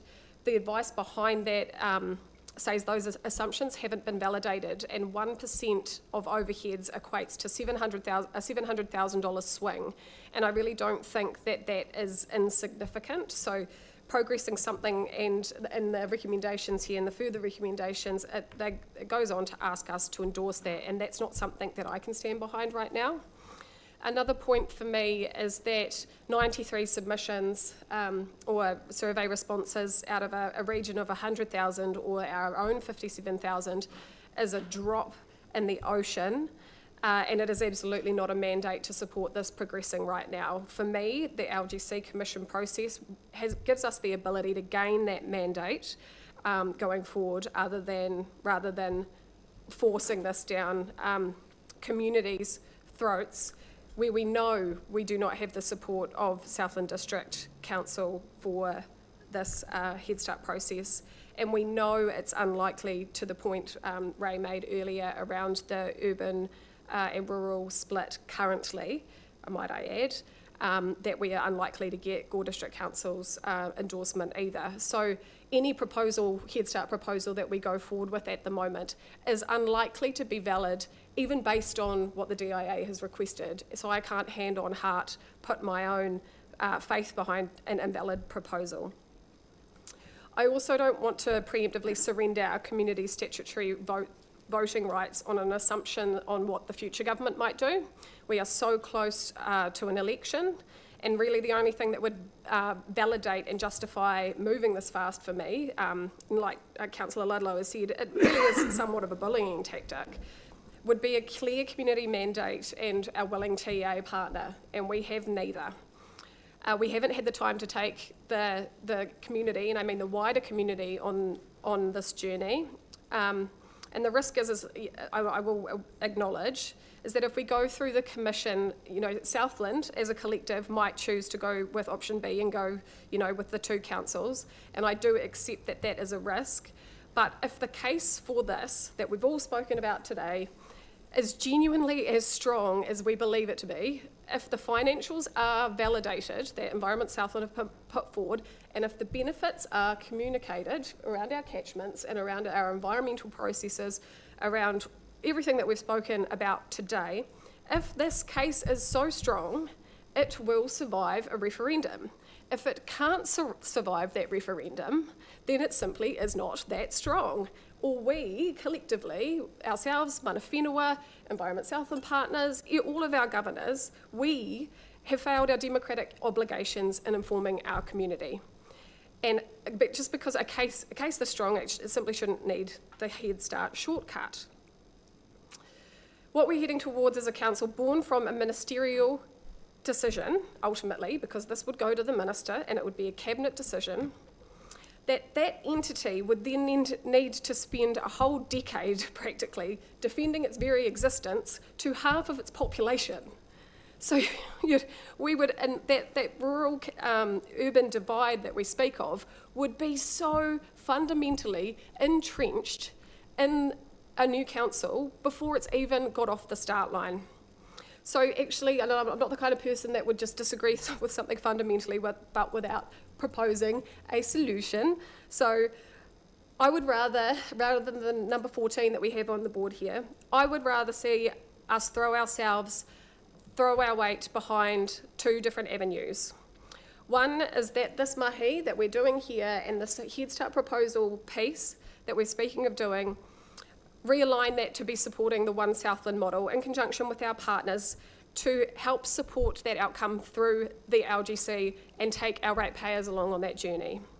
The second portion of that, and that the opportunities that we've been speaking about today that Sam has highlighted that that enable us to go through the Head Start process and influence legislative change. You know, that's being touted as this is the opportunity that we're missing. I would love that to form part of our advocacy for that change, recognising that although we are not opting to put forward, or we hopefully are not opting to put forward a formal Head Start proposal, that we are still supportive of their ultimate goal or their ultimate outcome of a One Southland approach that supports obviously that desired outcome, but we are choosing to do it in a way, a legislated way, that gives us the path of democratic legitimacy and taking our ratepayers along the journey for it. So again, if we have to write to the minister or if we have to put supporting letters to the Head Start through the Head Start proposal process, I'm not exactly sure what the eventual solution would be, but I would be far more comfortable in going down that road than dragging half of our population into a process that we simply do not have the mandate to do. And thank you very much for your grace of listening to that massive rant. Thank you. Councillor Boyle.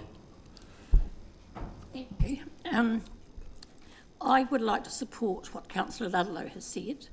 I believe that as an elected councillor, I have to be open to the best options for the people who voted me in. I think we've got an opportunity to run both these at the same time. So the local commission will still go on. If we develop the draft proposal, then get the extra evidence that the Mayor has talked about, then we're in a position to say, shall we go with it or not? At this stage, I don't think we are, and I think we definitely need to go to develop the draft proposal for this decision. Thank you. Thank you. Councillor Broad. Oh, thanks, Chair. Shivers, I have some notes from today. But I really appreciate particularly what Councillor Ludlow has said on this, because I have really struggled in the process around this. And so I'm still very much open-minded as I go into listening. And so I want to go early, to be honest, so I can listen to others, maybe in response to what I'm going to say. I've just completed a Making Good Decisions course, you know, what making a good decision as a governor in a New Zealand democracy looks like. And that is sitting heavy on my shoulders as we wade into this process. And if you would be saying to me, I guess through that course, that you'd be making a decision with insufficient time, insufficient information, and insufficient community voice. And part of that process you would go, whoa, no way. We need more time, more voice, more of our community in this mix, more of our partners, more information. And for me, it comes down to that making good decisions, is having the right information, taking our time, consulting well with our community, our partners, including iwi, ensuring that we are serving and acting in the absolute best interests of our community and future generations. For me, right now, in this moment, the LGC process gives us the best shot at that. Time, impartiality, legislated process. It aims to consult well and gives us an opportunity to get this massive decision as right as possible for our community and with our community. I believe the Head Start, and we've acknowledged that, it's a poor process. It's a poor decision-making framework. It is not legislated, it skims effective consultation. It doesn't allow us to have all of the information, and that has been referenced across the day. We don't know, we don't have the information. It's a flawed decision-making environment, and for me, it erodes democratic process.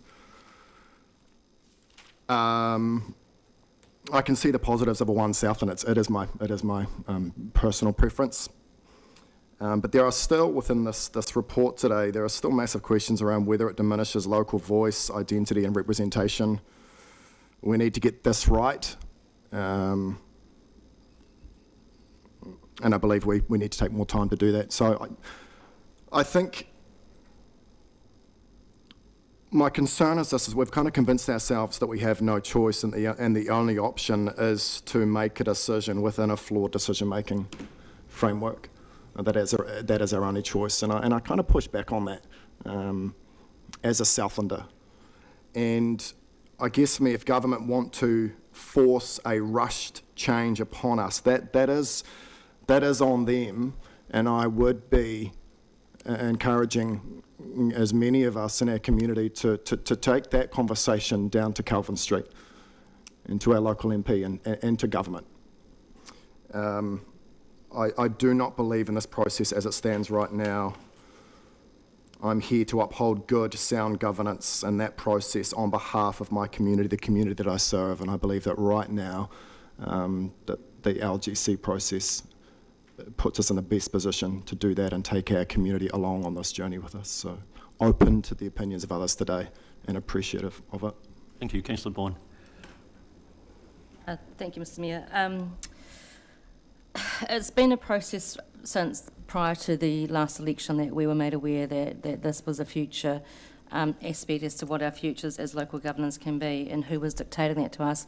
I hear and totally understand when we're hearing people say that we're being dictated to by central government, that they're ripping away our democracy, and that they're the reasons council's overrunning their budget, and you hear all those issues out around New Zealand collectively. The question I was asking myself when I looked at the two preferences that were given was more around historical questions to myself, like, are we going to protect our ratepayers for the city by ring-fencing our assets, our historical, and also making sure that we don't carry on debt. So I was kind of thinking about the big picture of where I'd sit with that, because there's fishhooks all around this, to be quite honest. So I initially was going for the two unitary authorities, but then through the Good Making Decisions course that Councillor Broad alluded to, that taught us a way to look at decisions, to take your emotions out of it and to look at all things that will be a moving mechanism as to where we're going to land up in the journey that we're taking today to move towards. And given that the basis of listening to Environment Southland's workshop last week, to read what's happening actually around the country, how other councils are dealing with this, how people in the communities are dealing with this, I actually switched over and went to the one unitary for Southland, One Southland. And listening to, even though they're a bit of a jokey thing saying that, no one wants to play for the Blues, how do we accept the Maroons? The thing is that there is a rural and urban divide, naturally, like bluffies to townies, and that's quite strong. But I guess we're always going to have that in what we do, no matter what we do. It's how we choose to travel through that and taking our people with us that gives us the strength to make sure that everyone is around that table and that their voices are being heard. So I have moved into that One Southland for all. And on the basis that together we're stronger, we need to actually strategically put our region first, back it, go back to central government and actually demand that they give us some answers to our questions and be responsible for their ability to turn us around like a spinning top like we've been put through this last 12 months or so. When I think about the question 14 there and think about all the information that we have had given to us, strategically thinking, don't we always get told, are you not better to be inside of the whare with both your feet and play the outside as well? So that's where my mind's moving to. I don't think that we are devaluing our democratic rights to our community. We've got some feedback through the LGC process, how they feel about the different aspects of what our future can look like. We haven't not heard their voices and what's been reported back to us through that documentation, the emails that we've had. I do absolutely, totally respect where Councillor Crackett is coming from, because other very things when we were going through this journey that I was struggling with myself. We're not saying that the LGC process is flawed either. We're saying that we see what their models look like, where they've come to, and I'm aware too from the 1989 reforms that the harm that reform did throughout New Zealand has been historically quite significant in areas. So I'm actually supporting that we do agree to be inside of the Head Start process. I'm also mindful of the fact that we've heard what Mana Whenua has said, that they'll take away with them today what we've decided upon. You know, when I listen about the Mana Whenua representation at the council, and I listened to Justin Tepa's presentation to us, you know, I took away from that that we have to learn to move together. And I think Jeremy said it, and I was quite, that was quite confounding for me, that it's natural human behaviour to hunt together when things go wrong. You know, and have things gone wrong with where our future is looking at, it's kind of a bit shaky. So, you know, I do believe in that hunt together. Become strategically minded to push back on the government where we need to after the election. So I support to agree to number 14. Councillor de Vries. Thank you, Your Worship. First of all, I just want to thank the staff that have spent the last few months juggling their business as usual mahi alongside this very surprise reform process. It has required an enormous amount of work, Rhian and Trudy and Michael and all of the staff. And, you know, you've had an extraordinarily compressed time period to be able to provide us with information that has led to this pretty lengthy discussion today and really good considerations from everyone. For me, looking at the feedback that has been provided and acknowledging that the feedback through this process that we've consulted on very, very briefly is only 98 people, but we have had the benefit of consultation through the LGC process as well. The message for me, and this happens in the conversations that I have in the street, you know, all over the place, is people want to retain a meaningful local voice.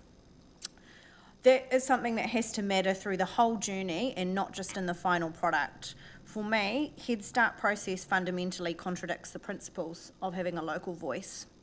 Southlanders have always had a bit of a distrust towards decisions being made about them from somewhere else by people that do not live with the consequences of them. And I guess through this Head Start, we're being asked to make decisions that have intergenerational consequences about representation, rates, debt, assets, that our communities have funded for forever, with very little opportunity to gather that peer-reviewed, informed modelling and without a statutory mandate to do. I guess I feel that you can, you know, because we're expected to fund roads and pipes and you know, our entire work program is quite large, but we fundamentally work within a broken rating system, and playing around with governance boundaries does not fix the issue. The fundamental issue is that the funding mechanisms for councils are broken, and what I guess I'm disappointed in is that central government are not willing to have a conversation about what their role should be in ensuring that we can reduce that rates burden by looking at not just how we amalgamate or reduce the number of councils around the country, but how we can reduce the rates by fundamentally funding the system better. For me, again, the government has acknowledged that the Head Start requires legislation that is yet to be built that will allow that amalgamation to proceed, and doesn't come with a referendum or the ability for the public to have a say on that, other than, I guess, the upcoming election. Cabinet, not the people of Southland, are the ultimate deciders of which proposals will proceed. And that is not localism, and that is also something that should concern every Democrat in this room. With the LGC conducting an independent statutory investigation, it's taking time to assess the what, the where, and the how the functions of local government can operate most efficiently for the people of Southland. And funnily enough, I think when we initially started, or when I came in, and the process had started, we talked about how short the LGC process was. Well, isn't that ironic that we're now talking about agreeing to a process that's taking 3 months? Proceeding with a One Southland Head Start proposal without the support of the neighbouring councils that we want to amalgamate with is not locally led reform. That's an arranged marriage where half the participants didn't agree to the wedding. So I feel that and I know that Councillor Cricket has said this. I think I must have looked at my notes. No. Starting the creation of a future One Southland Council by alienating large parts of the population that it would eventually serve as a pretty terrible foundation to build that organisation. Again, I feel that we have not, that we might have looked at the backstop proposal unfavourably, and I know that there are many councils around the country that are choosing not to submit a Head Start and that they're comfortable that they'll be able to shape the outcomes through a backstop process as well. We don't know what that process is going to look like. We don't know when it's going to be confirmed. There is still an election to go through, and I guess from the whispers around the country, the likely proposal could revert to what our favoured position is anyway. And as Councillor Ludlow said, the government's going to do what the government's going to do. But at least then it's a legislated process. I just feel that we're being pressured to make a decision now because the threat of an alternative process of a structure that hasn't even been designed is manufactured urgency. I'm really open to change. I think that the discussions that we've had have been really useful. I can see really strong arguments for a Southland unitary. I just, again, supporting the outcome is not the same as endorsing the process that's used to reach it. I want our people, I think that we should be using this time to put a huge amount of energy in helping our people understand, our communities, understand what a one unitary and what a two unitary would look like for them, how it would benefit them, what it would cost them, and give them time to understand this very large decision, so that when the time comes for them to actually have a say, we are able to rest easy knowing that we've given our people every opportunity to understand the choices and to determine their own future. So based on that, I just can't agree, so I disagree. To the Councillor Head Start. Dermody. Yeah, thanks, Chair. Look, I'm supportive of the proposal to put a draft in. This document reflects our thoughts and the discussions today, and there's been really insightful thoughts from a number of different parties. How else are they going to get represented? And I'd turn the heads of those that think we shouldn't put one in to the process the LGC's gone through. There's 12 meetings in Southland. How many in the city? 1. How many in Bluff? 1. Is that representation? So you're hinging your train or your wagon to a train that maybe is not heading in the direction you think it is around local voice. And our community needs to understand what this council's view, who we are elected by our ratepayers and asked to give our perspective, and we are in the most privileged and informed position because it is a rush process, but we have had the most time on this. We need to provide direction to our community, and a draft proposal does that, not only to our community, but to the local government and to our other partners. Okay, they may not be wanting to come in to the tent just yet. They may be pushed into the tent, who knows? But at least they know what our position is. And so it enables them to come into the tent knowing where we sit. And that is a vitally important piece, because the thing that's going to rip this process apart is ambiguity and innuendo and lack of people putting their mark in the ground and saying this is what we stand for. And this council needs to do that, and we do that through a draft Head Start proposal. So I'm in favour of it. So I'll give you my position.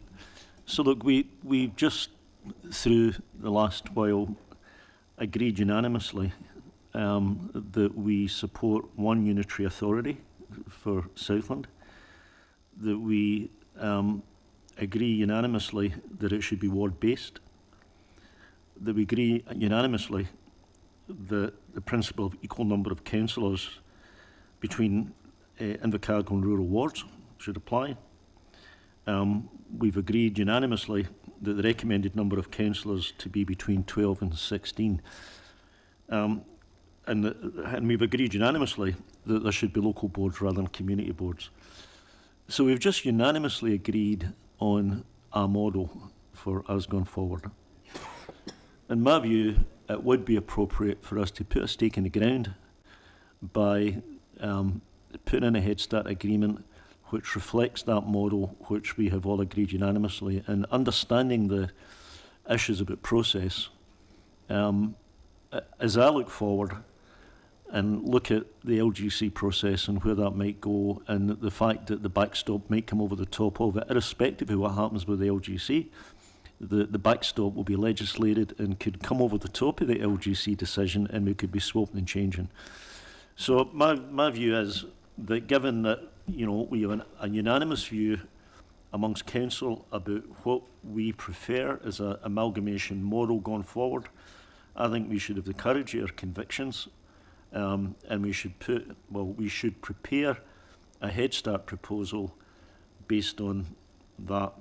And we then come back in the 6th and we look at whether we are, you know, a wallflower, nobody supporting us, or whether we've got the support of other community, other parts of the community that gives us enough confidence that we can say, look, we've got enough that we think that we could go forward.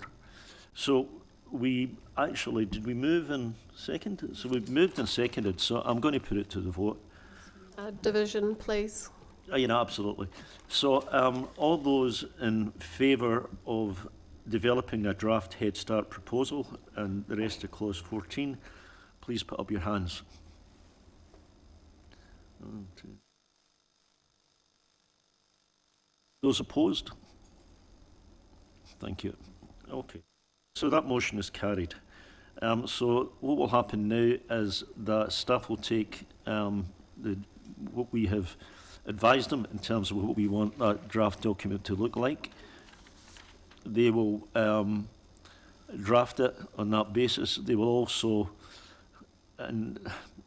start to talk to those stakeholders and see what we can, you know, get in some formal sense. I do think that for us to go for it, picking up the point that various people have made, given that we're going it alone, and by the way, we have no choice but to go alone. Given that we are going it alone, then we need to have significant amount of public support explicit. And ideally, if you ask me what that would look like, ideally it would look like Environment Southland supporting it, because Environment Southland is an extremely important player in this, and the government has now acknowledged that. It would be wonderful if Mana Whenua were supportive of it. Wonderful. I'm not putting you under any pressure, but it would be wonderful if they would support that. And it would be good to have, you know, other support from other stakeholders in the community, and we are talking to some of those groups too. So, I mean, what I would say just in conclusion is that every one of us understands the issue, and every one of us are 55-45 or 45-55, right? So, although we've got a division, let's not think that it is 100-0 or 0-100. We are all aligned in the same model. There's just a debate about how we get there rather than what there looks like. Okay, so thank you everybody. Cheers.